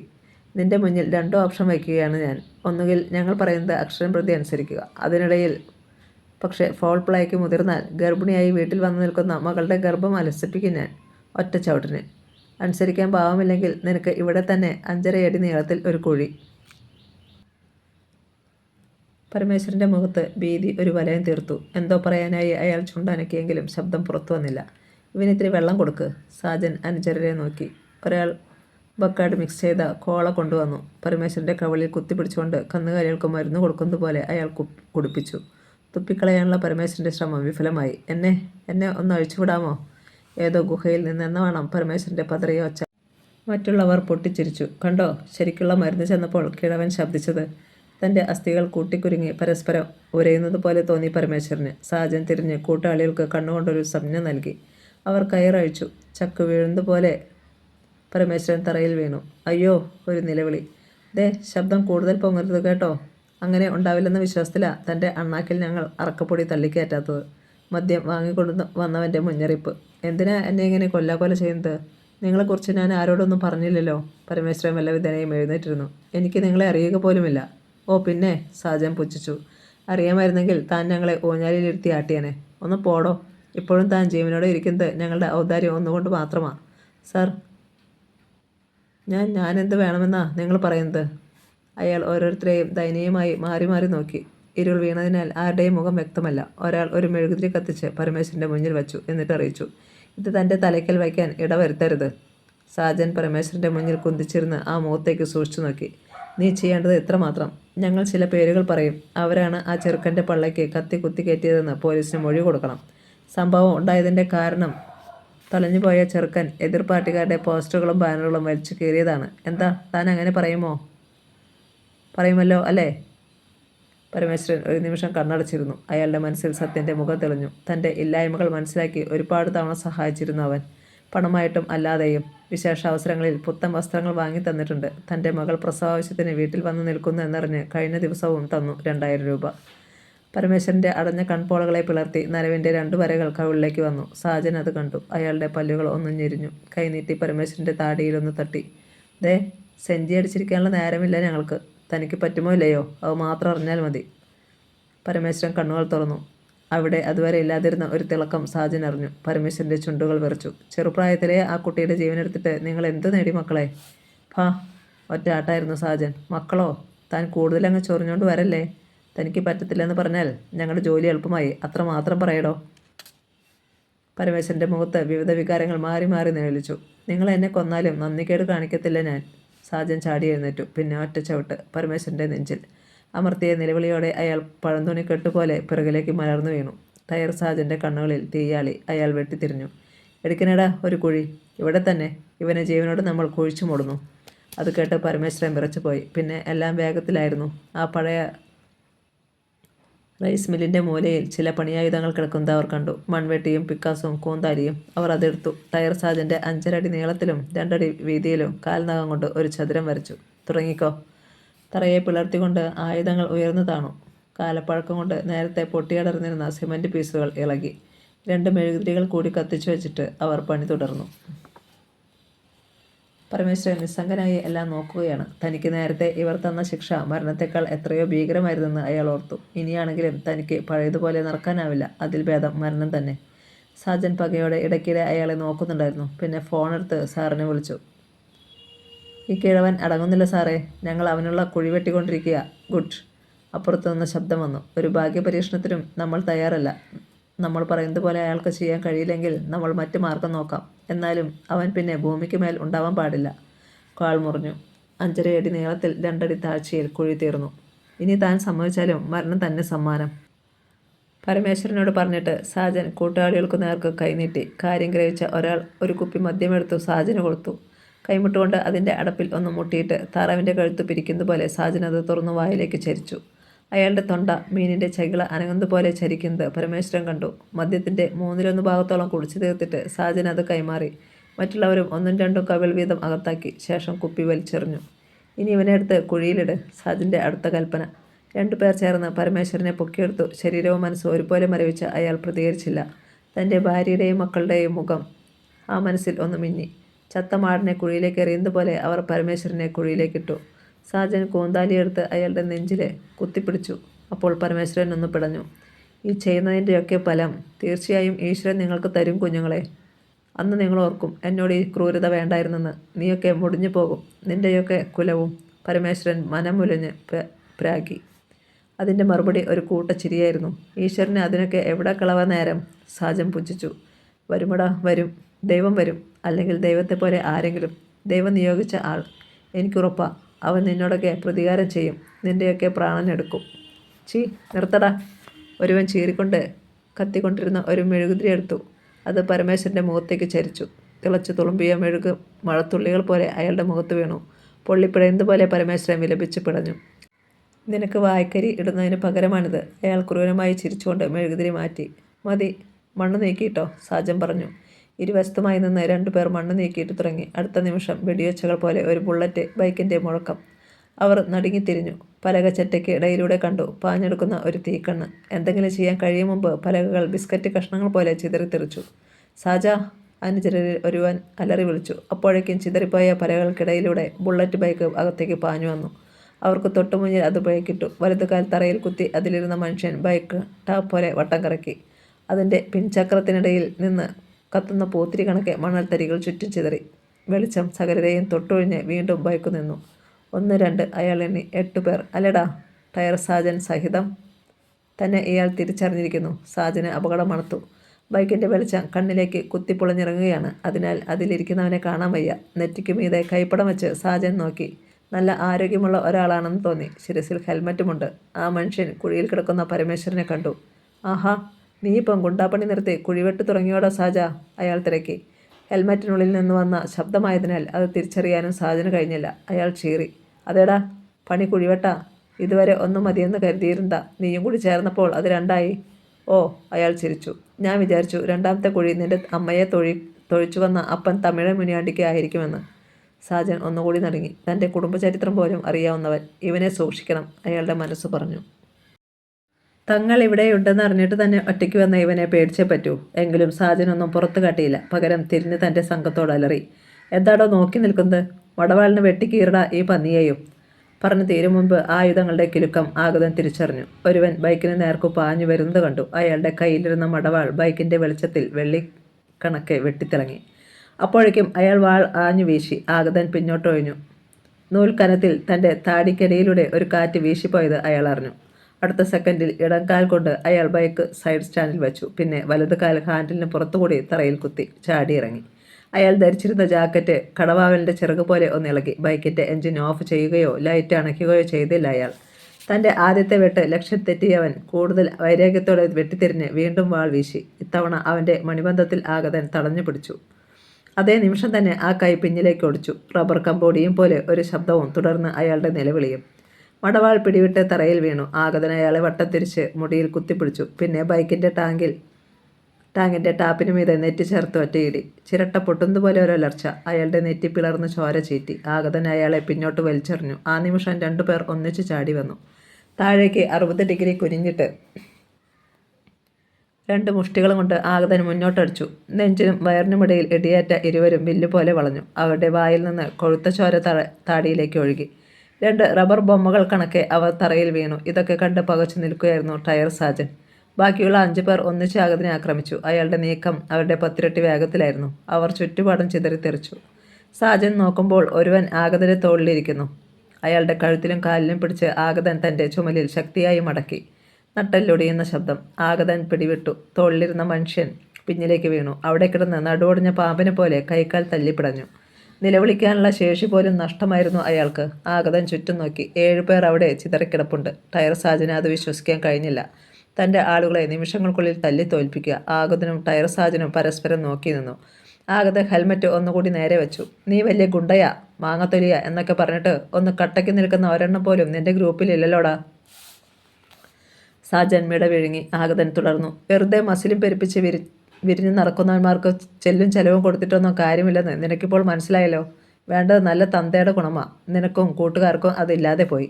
എടാ, സാജൻ ഗറില്ലയെ പോലെ പല്ലിളിച്ചു. അവന്മാർ വീണെങ്കിൽ വേട്ടടാ. ദാ എൻ്റെ കൈക്കൊണ്ടാണ് നിന്റെ മരണം. സാജൻ തൻ്റെ ഇടം കൈയിലെ മസിലിൽ തട്ടി കാണിച്ചു. കുഴിയിൽ കിടന്ന് എല്ലാം കാണുന്നുണ്ടായിരുന്നു പരമേശ്വരൻ. തൻ്റെ ശരീരത്തിൻ്റെ കുറച്ചു ഭാഗം മണ്ണിൽ മൂടിയെങ്കിലും അയാൾ സന്തോഷത്തോടെ തലയുയർത്തി. ഞാൻ പറഞ്ഞില്ലടാ, ഈശ്വരൻ വരുമെന്ന്, അല്ലെങ്കിൽ ആരെയെങ്കിലും പറഞ്ഞയക്കുമെന്ന്. ഇതാടാ ഞാൻ പറഞ്ഞ ആൾ. അതുകൂടി കേട്ടതോടെ സാജൻ്റെ കോപം ദ്വിഗുണീഭവിച്ചു. എടോ കിഴവാ! അയാൾ പരമേശ്വരന് നേരെ കുതിക്കാനാഞ്ഞു. പക്ഷേ മിന്നൽ വേഗത്തിൽ ആഗതൻ കൈകൾ വിരിച്ചു തടഞ്ഞു. ഇനി അത് വേണ്ട ടയറേ, അതല്ലെങ്കിൽ നീ എന്നെ കൊന്നിട്ട് പോയിക്കോ. സാജൻ്റെ കണ്ണുകൾ വൈരപ്പൊടി വീണതുപോലെ തിളങ്ങി. അത് തന്നെയാടാ ഞാൻ തീരുമാനിച്ചിരിക്കുന്നത്. പക്ഷേ ചുണയുണ്ടെങ്കിൽ നീ പറ, ആരാണ് നീ? ഞാനോ? ഹെൽമറ്റിനുള്ളിൽ മുഴക്കമുള്ളൊരു ചിരി കേട്ടു. അത് അറിയാതെ മരിച്ചാൽ നിന്റെ ആത്മാവ് നരകത്തിലേക്ക് പോകാതെ ഇവിടെയൊക്കെ ചുറ്റിത്തിരിഞ്ഞ് പാവങ്ങളെ പേടിപ്പിച്ചാലോ? പറഞ്ഞേക്കാം. അയാളൊന്ന് നിർത്തി. പിന്നെ ഹെൽമറ്റിൻ്റെ ഗ്ലാസ് 1/2 ഇഞ്ചോളം മേലേക്ക് ഉയർത്തി. അവിടെ 2 ഉളിപ്പല്ലുകളും കട്ടിമീശയും സാജൻ കണ്ടു. അയാൾ പറഞ്ഞു, ഞാൻ കൽക്കി, അതായത് മുസാഫിർ സുബ്രഹ്മണ്യ ഈശോ. അമ്പരന്ന് പോയി സാജൻ. അത് മനസ്സിലാക്കിയിട്ട് കൽക്കി തുടർന്നു, മുസൽമാനും ഹിന്ദുവും ക്രിസ്ത്യനും ചേർന്ന പുതിയ അവതാരം. ദൈവം ഒന്നേ ഉള്ളടാ. ആ ദൈവത്തെയാണ് സ്വസ്ഥതയും സമാധാനവും കിട്ടുമെന്ന് കരുതി ജനം പലതായി വിഭജിച്ച് ആരാധിക്കുന്നത്. ഞാനിത് 3ഉം കൂടി ചേർന്നവൻ. അതുകൊണ്ട് എനിക്ക് ജാതിയും മതവുമില്ല. മനുഷ്യൻ മാത്രമേ ഉള്ളൂ. നന്മയും തിന്മയും മാത്രമേ ഞാൻ കാണുന്നുള്ളൂ. നന്മയ്ക്ക് മേൽ തിന്മ ആധിപത്യം സ്ഥാപിച്ച ഈ നാട്ടിൽ തിന്മയുടെ അന്തകനാണ് ഞാൻ. അത് ബിഷപ്പായാലും സ്വാമിയായാലും മുക്രിയായാലും ഒന്നേയുള്ളൂ. എൻ്റെ മറുപടി മരണം. അർഹിക്കുന്നവന് അത് എത്തിച്ചു കൊടുക്കുന്ന ഒരു പാവം ജനസേവകൻ. അയാൾ കൈകൾ ഒന്നുകൂടി കൂട്ടിത്തിരുമ്മി. 2 പാറക്കല്ലുകൾ ഉരയുന്നത് പോലെയുള്ള ശബ്ദം കേട്ടു. അടുത്ത നിമിഷം ടയർ സാജൻ അട്ടഹസിച്ചു. ഞാനും അതേപോലെ ഒരു അവതാരമാടാ. തിന്മയുടെ സേവകൻ. കൊല്ലേണ്ടവരെ കൊന്ന് ടയറിലൂടെ വലിച്ചിറക്കി കെട്ടിത്തൂക്കുന്നവൻ. നീ കൽക്കിയാണെങ്കിൽ ഞാൻ കാലൻ. പറഞ്ഞതും സാജൻ കുതിച്ചു ചാടി. അത് അപ്രതീക്ഷിതമായിരുന്നു. നെഞ്ചിൽ ചവിട്ടേറ്റ് കൽക്കി ബൈക്കിൻ്റെ സീറ്റിലേക്ക് തെറിച്ചു വീണു. പക്ഷേ മിന്നൽ പോലെ ബാലൻസ് പിടിച്ച് കൽക്കി സീറ്റിൽ കൈക്കുത്തി അപ്പുറത്തേക്ക് മലക്കം മറിഞ്ഞു നിവർന്നു. ടയർ സാജൻ തറയിൽ കിടന്നിരുന്ന 2 മടവാളുകൾ കുനിഞ്ഞെടുത്ത് നിവർന്നു. ഇരുകൈയിലും വാളുമായി അയാൾ പറന്നു വന്നു. പരമേശ്വരൻ ഞെട്ടലോടെ എത്തി നോക്കി. അടുത്ത നിമിഷം ബൈക്കിൻ്റെ ഹെഡ്ലൈറ്റിൻ്റെ പിന്നിലെ ഇരുട്ടിൽ നിന്ന് ഒരു ശിരസ് കടയറ്റ് വീണുരുണ്ടു. ആ ശിരസിന് പിന്നാലെ വീശിയെറിയുന്നതുപോലെ ചന്ദ്രക്കല ആകൃതിയിൽ രക്തത്തുള്ളികളും പറന്നു വന്നു. ശിരസ്സുരുണ്ട് പരമേശ്വരൻ കിടന്നിരുന്ന കുഴിയിലേക്ക് വീണു. ഈശ്വര, ചതിച്ചല്ലോ! കണ്ണടച്ചുകൊണ്ട് പരമേശ്വരൻ വിലപിച്ചു. തൊട്ടു പിന്നാലെ ഒരു ശരീരം കൂടി തറയിൽ പതിക്കുന്ന ഒച്ച. അതിന് അനുബന്ധമായി മറ്റൊരു ശബ്ദം കേട്ടു.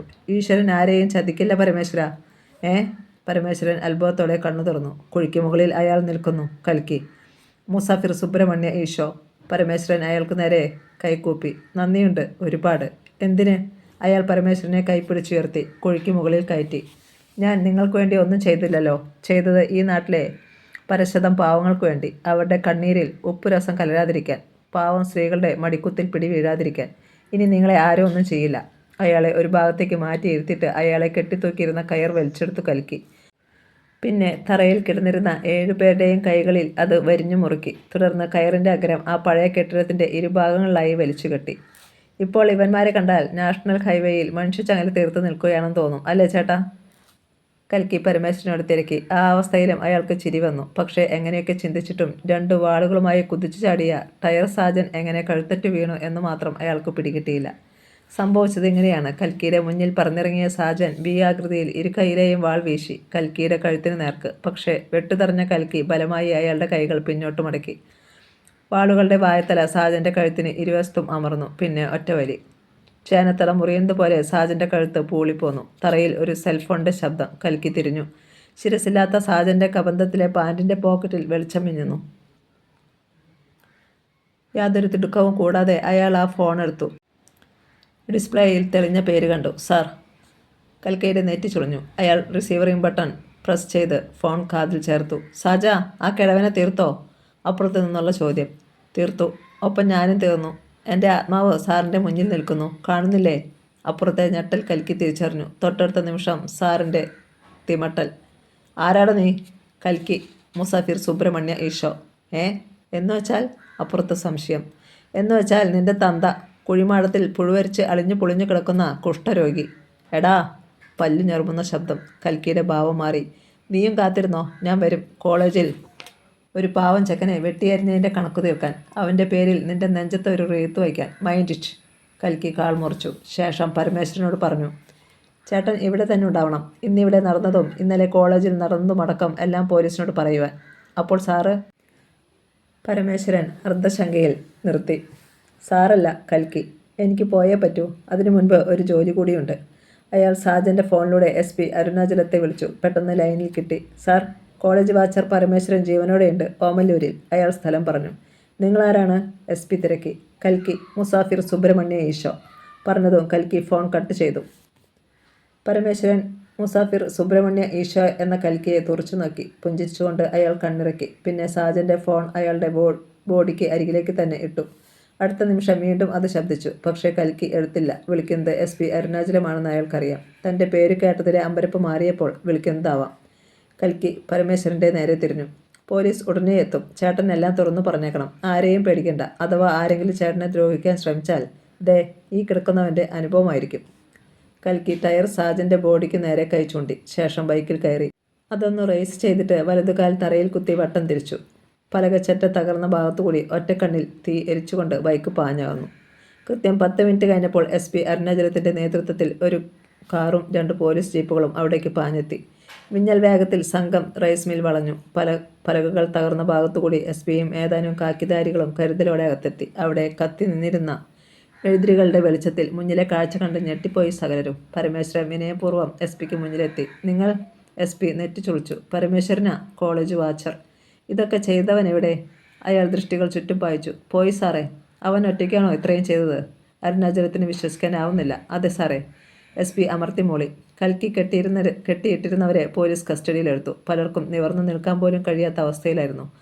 2 പോലീസുകാരെ ടയർ സാജൻ്റെ ബോഡിക്കരികിൽ കാവൽ നിർത്തിയിട്ട് കസ്റ്റഡിയിലെടുത്തവരെയും പരമേശ്വരനെയും കൊണ്ട് പോലീസ് സംഘം മടങ്ങി. SP office. SPക്ക് മുന്നിൽ പരമേശ്വരൻ കോളേജിൽ നടന്ന സംഭവവും റൈസ് മില്ലിലെ സംഭവവും ഒന്നും വിട്ടുപോകാതെ തുറന്നു പറഞ്ഞു. പോലീസ് കസ്റ്റഡിയിലുള്ളവന്മാർ തന്നെയാണ് സത്യനെ വധിച്ചതെന്ന് ഉറപ്പല്ലേ പരമേശ്വര? SP മീശത്തുമ്പ് 2 വിരൽ കൊണ്ട് മുകളിലേക്ക് തള്ളി. ആണ് സാറേ. ഈ കണ്ണുകൾ കൊണ്ട് ഞാൻ കണ്ടതാ. കനപ്പിച്ച് മൂളിക്കൊണ്ട് SP പുറത്തേക്ക് പോയി. ഒരൊഴിഞ്ഞ മുറിയിലുണ്ടായിരുന്നു കൊലയാളി സംഘത്തിൽ അവശേഷിച്ച 7 പേരും. SP മുറിയിൽ പ്രവേശിച്ചയുടെ വാതിൽക്കൽ കാവൽ നിന്നിരുന്ന 2 പോലീസുകാരും കൂടി അകത്തേക്ക് കയറി വാതിലടച്ചു. കൊലയാളികൾ അരുണാചലത്തെ തുറച്ചു നോക്കി. അയാളുടെ കണ്ണുകൾ 7 പേരിലൂടെയും സഞ്ചരിച്ചു. ശരിക്കും മർദ്ദനമേറ്റിട്ടുണ്ട് അവർക്കെന്ന് വ്യക്തം.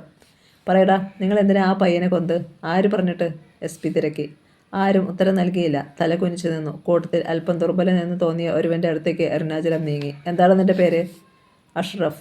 അയാൾ മന്ത്രിച്ചു. ശരി അഷ്റഫെ, നിനക്കൊക്കെ കിട്ടേണ്ടതിലധികം കിട്ടിയിട്ടുണ്ടെന്ന് എനിക്കറിയാം. അതുകൊണ്ട് എന്നെ ചീത്തയാക്കരുത്. അതൊരു മുന്നറിയിപ്പായിരുന്നു. അഷ്റഫ് ഭിത്തിയിലേക്ക് നോട്ടം മാറ്റി. ഇങ്ങോട്ട് നോക്കടാ. SP അയാളുടെ താടിയിലൊന്ന് തട്ടി. ശരിക്കും വേദനിച്ചതുപോലെ അഷ്റഫ് ഒന്ന് ഞരങ്ങി. കേട്ടോ അഷ്റഫെ, ദേഷ്യം വന്നു കഴിഞ്ഞാൽ എന്തൊക്കെ ചെയ്യും ഞാനെന്ന് എനിക്ക് തന്നെ അറിയില്ല. അതുകൊണ്ട് എന്നെ ദേഷ്യം പിടിപ്പിക്കരുത്. അരുണാചലം അയാളുടെ തോളിൽ കൈവച്ചു. തീപ്പൊള്ളൽ ഏറ്റതുപോലെ അയാൾ നിന്നു പൊളഞ്ഞു. SP അയാളുടെ കണ്ണുകളിലേക്ക് സൂക്ഷിച്ചു നോക്കി. ഇനി ഞാൻ ചോദിക്കുന്നതിന് ശരിയായ ഉത്തരം നൽകിയിരിക്കണം. അഷ്റഫ് പേടിയോടെ തൻ്റെ ഒപ്പമുള്ളവരെ കണ്ണിട്ടു നോക്കി. അവർ നിസ്സംഗഭാവത്തിൽ നിൽക്കുകയായിരുന്നു. SP അരുണാചലം ആദ്യത്തെ ചോദ്യം തൊടുത്തു. സത്യൻ്റെ മരണം ഒരു കൊട്ടേഷൻ വർക്കായിരുന്നു അല്ലേ? അഷ്റഫ് മിണ്ടിയില്ല. അയാളുടെ തോളിൽ SPയുടെ വിരലുകൾ ഒന്നുകൂടി അമർന്നു. ഹാ. അഷ്റഫ് വാപ്പിളർന്നു പോയി. പറയടാ. SPയുടെ കത്തുന്ന മുഖം അല്പം കൂടി മുന്നോട്ടെടുത്തു. എനിക്കറിയത്തില്ല. അഷ്റഫ് പറഞ്ഞു നിർത്തും മുൻപ് അരുണാചലത്തിൻ്റെ ചുരുട്ടിയ കൈത്തലം ചീറി വന്നു. ഇടിയേറ്റത് അഷ്റഫിൻ്റെ അടിവയറ്റിൽ. കുഞ്ഞിയെ പോലെ അഷ്റഫ് ഒന്ന് വളഞ്ഞു നിവർന്നു താണു. ഇനി തല്ലല്ലേ സാറേ? അയാൾ നിലവിളിച്ചു. കസ്റ്റഡിയിലെടുക്കുന്ന പ്രതികളെ തല്ലിക്കൂടാ എന്ന കർശന നിർദ്ദേശം മുകളിൽ നിന്നുണ്ട് അഷ്റഫെ. പ്രത്യേകിച്ചും വിപ്ലവ പാർട്ടി ഭരിക്കുന്നുണ്ട്. പക്ഷേ എന്തു ചെയ്യാനാ? രാഷ്ട്രീയത്തിൻ്റെ പിൻബലമുണ്ടെന്ന് പറഞ്ഞ് ഏത് ഞാനൂലും പത്തിപ്പൊക്കി നിൽക്കുമ്പോൾ ഞങ്ങൾ പോലീസുകാരെ എന്തു ചെയ്യാനാ? SP ഒന്ന് നിർത്തി അഷ്റഫിൻ്റെ കണ്ണുകളിലേക്ക് നോട്ടം നട്ടു. നിനക്ക് ഞാൻ 2 പെഗ്ഗും ചിക്കൻ കുഴിമതിയും അതിശയ പത്തിരിയും വാങ്ങി തന്നിട്ട് മോനെ അഷ്റഫെ സത്യം പറയടാ എന്ന് പറഞ്ഞാൽ നീ പറയുമോ? പല്ലിനിട കുത്തിക്കൊണ്ട് നീ എന്നെ പല്ലൊളിച്ച് കാട്ടും, ശരിയല്ലേ? അഷ്റഫ് മിണ്ടിയില്ല. SP തുടർന്നു. അപ്പോൾ പിന്നെ ഞങ്ങൾക്ക് കേസ് തെളിയിക്കാൻ പറ്റുമോടാ? നീയൊക്കെയും കൂടി ചേർന്ന് കൊലയാളിയെ കണ്ടെത്തുക എന്ന പ്ലക്കാർഡും തൂക്കി സമരത്തിന് വരത്തില്ലേ എൻ്റെ ഓഫീസിലേക്ക്? അഷ്റഫിന് വായിൽ ചോരയുടെ രുചി അനുഭവപ്പെട്ടു. അയാൾ ഉമിനീർ വിഴുങ്ങി. സത്യം പറഞ്ഞില്ലെങ്കിൽ ഇന്നിനി ഇടിയുടെ പൂരമായിരിക്കും. നീ ചത്താൽ അതും ഞാൻ കൽക്കിയുടെ അക്കൗണ്ടിലാക്കും. ചത്തു മലച്ചു കിടപ്പില്ലേ നിങ്ങളിൽ ഒരുത്തൻ? അവൻ്റെ കൂടെ നിന്നെയും പോസ്റ്റ്മോർട്ടം ടേബിളിൽ കിടത്തി ഉളിയും ചുറ്റികയും കൊണ്ട് തല്ലിക്കീറും. അത് വേണോടാ? SP-യുടെ ഗർജനം അടച്ചിട്ട ആ മുറിയിൽ ഇടിമുഴക്കം തീർത്തു. വല്ലാതെ ഭയന്നു പോയി അഷ്റഫ്. വേണ്ട സാറേ, ഞാൻ പറയാം, അയാൾ മന്ത്രിച്ചു. SP അയാളുടെ തോളിൽ നിന്ന് കൈയെടുത്തു. എങ്കിൽ പറ, സത്യൻ്റെ മരണം നിങ്ങൾ ഏറ്റെടുത്ത കൊട്ടേഷനല്ലേ? അതെ സാർ, അഷ്റഫ് സമ്മതിച്ചു. ആര് തന്ന കൊട്ടേഷൻ? അതുമാത്രം അറിയത്തില്ല. സാജനാണ് കൊട്ടേഷൻ എടുത്തത്. അയാൾ കരയും പോലെയായി. SP-യുടെ നെറ്റി ചുളിഞ്ഞു. ഏത് സാജൻ? മരിച്ച ആൾ, ടയർ സാജൻ. അഷ്റഫ് പരുങ്ങി. SP-യുടെ കണ്ണുകൾ കോർത്തു. തൻ്റെ പേഴ്സണൽ കമ്പ്യൂട്ടറിൽ ടയർ സാജൻ എന്ന കൊടും കുറ്റവാളിയുടെ ഫയലുണ്ടെന്ന് അയാൾ ഓർത്തു. സത്യം പറയാതിരുന്നാൽ നീ ഇനിയും മേടിക്കും. SP വീണ്ടും കൈയോങ്ങി. സത്യമാ സാറേ, ഞങ്ങൾക്കൊന്നും അറിയില്ല അതേക്കുറിച്ച്. സാജേട്ടൻ വിളിച്ചു. ഞങ്ങൾ കൂടെ പോന്നു. ഒരിക്കൽ പോലും കൊട്ടേഷൻ തന്ന ആളെക്കുറിച്ച് സാജൻ പറഞ്ഞില്ലേ? ഇല്ല സാർ എന്ന് മാത്രം പറഞ്ഞിരുന്നു.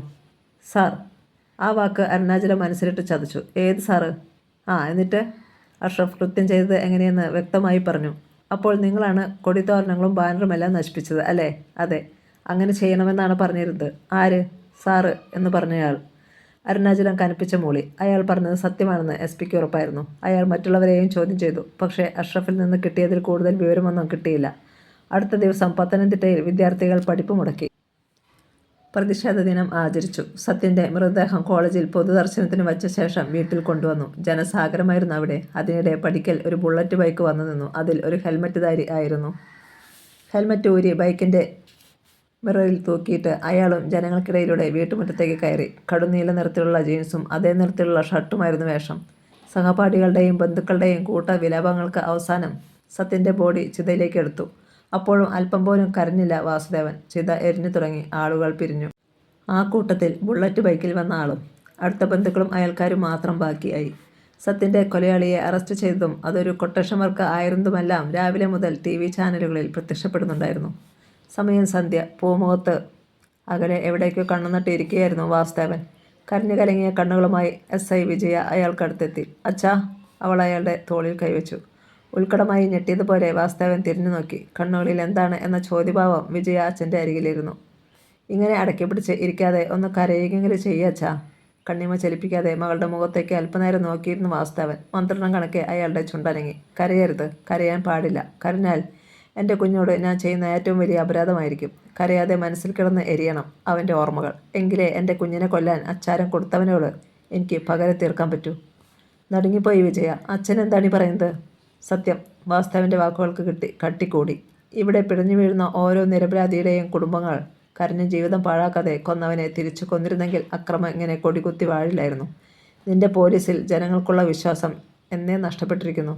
ഇനി ഈ നാടിന് വേണ്ടത് കൂലിക്ക് കൊടി പിടിക്കാൻ പോകുന്നവരെയും വോട്ട് പാഴാക്കി കളയുന്നവരെയുമല്ല, ചോരയിൽ വെടിമരുന്ന് നിറച്ചവരെ, പുതിയ സുഭാഷ് ചന്ദ്രബോസ്മാരെയും ഭഗത് സിംഗുമാരെയുമാണ്. അച്ഛൻ വല്ലാതെ മാറിയിരിക്കുമെന്ന് വിജയ അറിഞ്ഞു. ഇനിയും വല്ലതും പറഞ്ഞു പോയാൽ അച്ഛൻ പൊട്ടിത്തെറിച്ചേക്കും. വിജയ ഒരു വട്ടം കൂടി അച്ഛനെ ശ്രദ്ധിച്ചിട്ട് എഴുന്നേറ്റു. വാസുദേവൻ തെക്കുഭാഗത്തെ തൊടിയിലേക്ക് നോക്കി. സത്യൻ്റെ ചിതയിൽ നിന്ന് അപ്പോഴും 100 പോലെ പുക ഉയരുന്നത് കണ്ടു. 2 ദിവസങ്ങൾ കഴിഞ്ഞു. സത്യൻ്റെ കൊലയാളികളെ കോടതിയിൽ ഹാജരാക്കി റിമാൻഡ് ചെയ്തു. നേരത്തെ അറസ്റ്റ് ചെയ്തിരുന്ന വിദ്യാർത്ഥി നേതാക്കളെ വിട്ടയച്ചു. സത്യനെ കൊല്ലാൻ കൊട്ടേഷൻ നൽകിയ ആളിനെ അറസ്റ്റ് ചെയ്യണം എന്ന് പറഞ്ഞ് പാർട്ടി വ്യത്യാസമില്ലാതെ വിദ്യാർത്ഥികൾ പഠിപ്പ് മുടക്കുകയാണ് കോളേജിൽ. അരുണാചലത്തിനും സംഘത്തിനും സാർ ആരാണെന്ന് മനസ്സിലായില്ല. ടയർ സാജൻ്റെ ഫോൺ കണ്ടെടുത്ത് പരിശോധിച്ചെങ്കിലും അതിൽ നിന്നൊന്നും കിട്ടിയില്ല. പലപ്പോഴും സാർ അയാളെ വിളിച്ചിരുന്നു എന്ന് അഷ്റഫിൻ്റെ മൊഴിയിലുണ്ടായിരുന്നു. പക്ഷേ ഫോൺ മെമ്മറിയിൽ നിന്ന് എല്ലാം നഷ്ടമായ അവസ്ഥയിലായിരുന്നു. ഈ സംഭവങ്ങൾ നടക്കുമ്പോൾ മുൻ ആഭ്യന്തരമന്ത്രിയും മകൻ രാഹുലും വേറെ ചില നീക്കത്തിലായിരുന്നു. എൻ്റെ വീട്ടിൽ കയറി എന്നെ കസ്റ്റഡിയിലെടുത്ത ആ SP ഇനി വേണ്ടച്ചാ. അവനെ എനിക്ക് തന്നെ കൊല്ലണം. രാഹുൽ അച്ഛനെ നോക്കി. രാജസാൻ്റെ മുഖം ചുളിഞ്ഞു. എന്നെപ്പോലും രാഹുൽ അച്ഛനെ നോക്കി. രാജസാൻ്റെ മുഖം ചുളിഞ്ഞു. എന്നെപ്പോലും അനുസരിക്കാത്ത അരുണാചലത്തോട് പ്രതികാരം ചെയ്യരുത് എന്നൊന്നും ഞാൻ പറയില്ല. പക്ഷേ ഒന്നിനും ഒരു തെളിവുണ്ടാകാൻ പാടില്ല, രാജസേനൻ പറഞ്ഞു. രാഹുലിൻ്റെ മുറിയിലായിരുന്നു ഇരുവരും. സാവിത്രി അമ്മ കേട്ടാൽ ശരിയാവില്ലെന്ന് ഇരുവർക്കും അറിയാം. അപ്പോൾ മുറ്റത്ത് ഒരു വാഹനത്തിൻ്റെ ഹോൺ കേട്ടു. രാഹുൽ ചാടി എഴുന്നേറ്റു. അവൻ വന്നു വച്ചാ. ആര്? മറുപടി പറയാതെ രാഹുൽ പുറത്തേക്ക് ഓടി. സംശയത്തോടെ രാഹുലിൻ്റെ പിന്നാലെ രാജസേനനും ഹാളിലേക്ക് വന്നു. പുറത്ത് ഒരു പഴയ മഹേന്ദ്ര ജീപ്പ് കിടക്കുന്നത് കണ്ടു. അതിൽ നിന്നിറങ്ങുന്ന ആളിനെ രാഹുൽ വിഷ് ചെയ്യുന്നു. ഇറുകിയ കറുത്ത ജീൻസും ടൈറ്റ് ഷർട്ടും ധരിച്ച ഒരാൾ. അവൻ്റെ മസിലുകളിലെ ഇളക്കം ഷർട്ടിനുള്ളിൽ കാണാം. 6 അടിയിലധികം ഉയരവും 100 കിലോയോളം തൂക്കവുമുള്ള മുടി പറ്റ വെട്ടിയ ആൾ. രാഹുൽ സന്തോഷത്തോടെ അവനെ അകത്തേക്ക് കൂട്ടിക്കൊണ്ടുവന്നു. രാജസേനൻ്റെ നെറ്റി ചുളിഞ്ഞു. ഇവനെ എവിടെയോ കണ്ടിട്ടുണ്ടെന്ന് തോന്നി. പിരിച്ചു വച്ചിരിക്കുന്ന മീശയിലും നീണ്ട താടിയിലും കുരുങ്ങിക്കിടക്കുന്ന കട്ടി സ്വർണ്ണ ചെയിൻ ഒരു പാമ്പിനെ പോലെ. അച്ഛന് മനസ്സിലായി അവനെ? ചിരിച്ചുകൊണ്ട് രാഹുൽ തിരക്കി. ഇല്ലെന്ന ഭാവത്തിൽ രാജസേനൻ കണ്ണടച്ചു. ഇത് മൂസ, സ്പാനർ മൂസ. രാജസേനൻ ഉൾക്കടമായി നടുങ്ങി. ഇരയെ സ്പാനർ കൊണ്ട് തലക്കടിച്ചു കൊല്ലുന്ന ഡേഞ്ചറസ് കില്ലർ. കൊന്നത് മൂസയാണെങ്കിലും ഒരു തെളിവും ഇന്നുവരെ അയാൾ അവശേഷിപ്പിച്ചിട്ടില്ല. എന്നാൽ എല്ലാവർക്കും അറിയാൻ താനും ചെയ്തത് മൂസയാണെന്ന്. ഇവനിങ്ങോട്ട് വന്നത് ആരെങ്കിലും കണ്ടവൻ ആരോട് പറയില്ല സാർ. മൂസ ചിരിച്ചു. ആ ചിരിയിൽ പോലും ചോരയുടെ മണം അറിഞ്ഞു രാജസേനൻ. മൂസയ്ക്ക് വീടോ കുടുംബമോ ഇല്ല. എവിടെ നിന്ന് വരുന്നു, എങ്ങോട്ട് പോകുന്നു എന്നും ആർക്കും അറിയില്ല. ഒരു ഇരയെ സ്കെച്ച് ചെയ്താൽ അത് തീർക്കാതെ പിന്മാറുന്നവനല്ല മൂസ. അത് രാജസേനനും അറിയാം. ആരും പറയാതെ മൂസ സെറ്റിയിലിരുന്നു. സെറ്റി ഒന്ന് ഞെരിഞ്ഞതുപോലെ തോന്നി. സാർ ഇരിക്കെ. മൂസ തനിക്കെതിരെ കിടന്നിരുന്ന സെറ്റിയിലേക്ക് കൈ ചൂണ്ടി. പാറക്കല്ലുകൾ പോലെ തോന്നുന്ന വിരലുകളിലേക്ക് ഒന്ന് നോക്കിയിട്ട് രാജസേനൻ ഇരുന്നു. മൂസ പറഞ്ഞു, മുഖവരിയുടെ ഒന്നും ആവശ്യമില്ല സാർ. രാഹുൽ എന്നോട് കാര്യം സൂചിപ്പിച്ചിട്ടുണ്ട്. തീർക്കേണ്ടത് SBIയാ. റേറ്റ് അല്പം കൂടും. എനിക്ക് 50 ലക്ഷം വേണം. രാജസേനൻ്റെ കണ്ണു തള്ളി. 50 ലക്ഷം? അയാൾ മകനെ നോക്കി. യാതൊരു ഭാവഭേദവുമില്ലാതെ നിൽക്കുകയാണ് രാഹുൽ. 50 എന്നൊക്കെ പറയുമ്പോൾ രാജസേനൻ പകുതിക്ക് നിർത്തി. എങ്കിൽ ഞാൻ ഇറങ്ങുന്നു. നമ്മൾ തമ്മിൽ കണ്ടിട്ടുമില്ല, ഇക്കാര്യം സംസാരിച്ചിട്ടുമില്ല. സ്പാനർ മൂസ എഴുന്നേറ്റു. മൂസ ഇരിക്കെ പറഞ്ഞിട്ട് രാഹുൽ അച്ഛൻ്റെ നേർക്ക് തിരിഞ്ഞു. 50 ലക്ഷമാണോ അച്ഛാ? അഭിമാനമാണോ വലുത്? അച്ഛനെ വെല്ലുവിളിച്ച് എന്നെ കസ്റ്റഡിയിലെടുത്ത ഒരു പീറ SP നമ്മുടെ മുന്നിലൂടെ നെഞ്ചും വിരിച്ച് പോകുക എന്ന് പറഞ്ഞാൽ ഛേ. മകൻ ബാക്കി പറയാൻ സമ്മതിച്ചില്ല രാജസേനൻ. അയാൾ മൂസയോട് തിരക്കി, എപ്പോൾ കാര്യം നടക്കും? പണം കിട്ടി 48 മണിക്കൂറിനുള്ളിൽ. മൂസ കീഴ്ചുണ്ടിൽ ഒന്ന് നഖം ഓടിച്ചു. അപ്പോൾ പണം നേരത്തെ തരണോ? കാര്യം കഴിഞ്ഞിട്ട് പോരെ? രാജസേനൻ തുറന്നു ചോദിച്ചു. പോരാ, ഞാൻ പണവും കൊണ്ട് കടന്നു കളയും എന്നൊന്നും സാറ് പേടിക്കണ്ട. രാഷ്ട്രീയക്കാരെ പോലെയല്ല ഞങ്ങൾ. വാക്കു പറഞ്ഞാൽ അത് പാലിച്ചിരിക്കും. രാജസേനൻ വിളറിപ്പോയി. അന്ന് രാത്രിയിൽ പണം നൽകാമെന്ന് അയാൾ സമ്മതിച്ചു.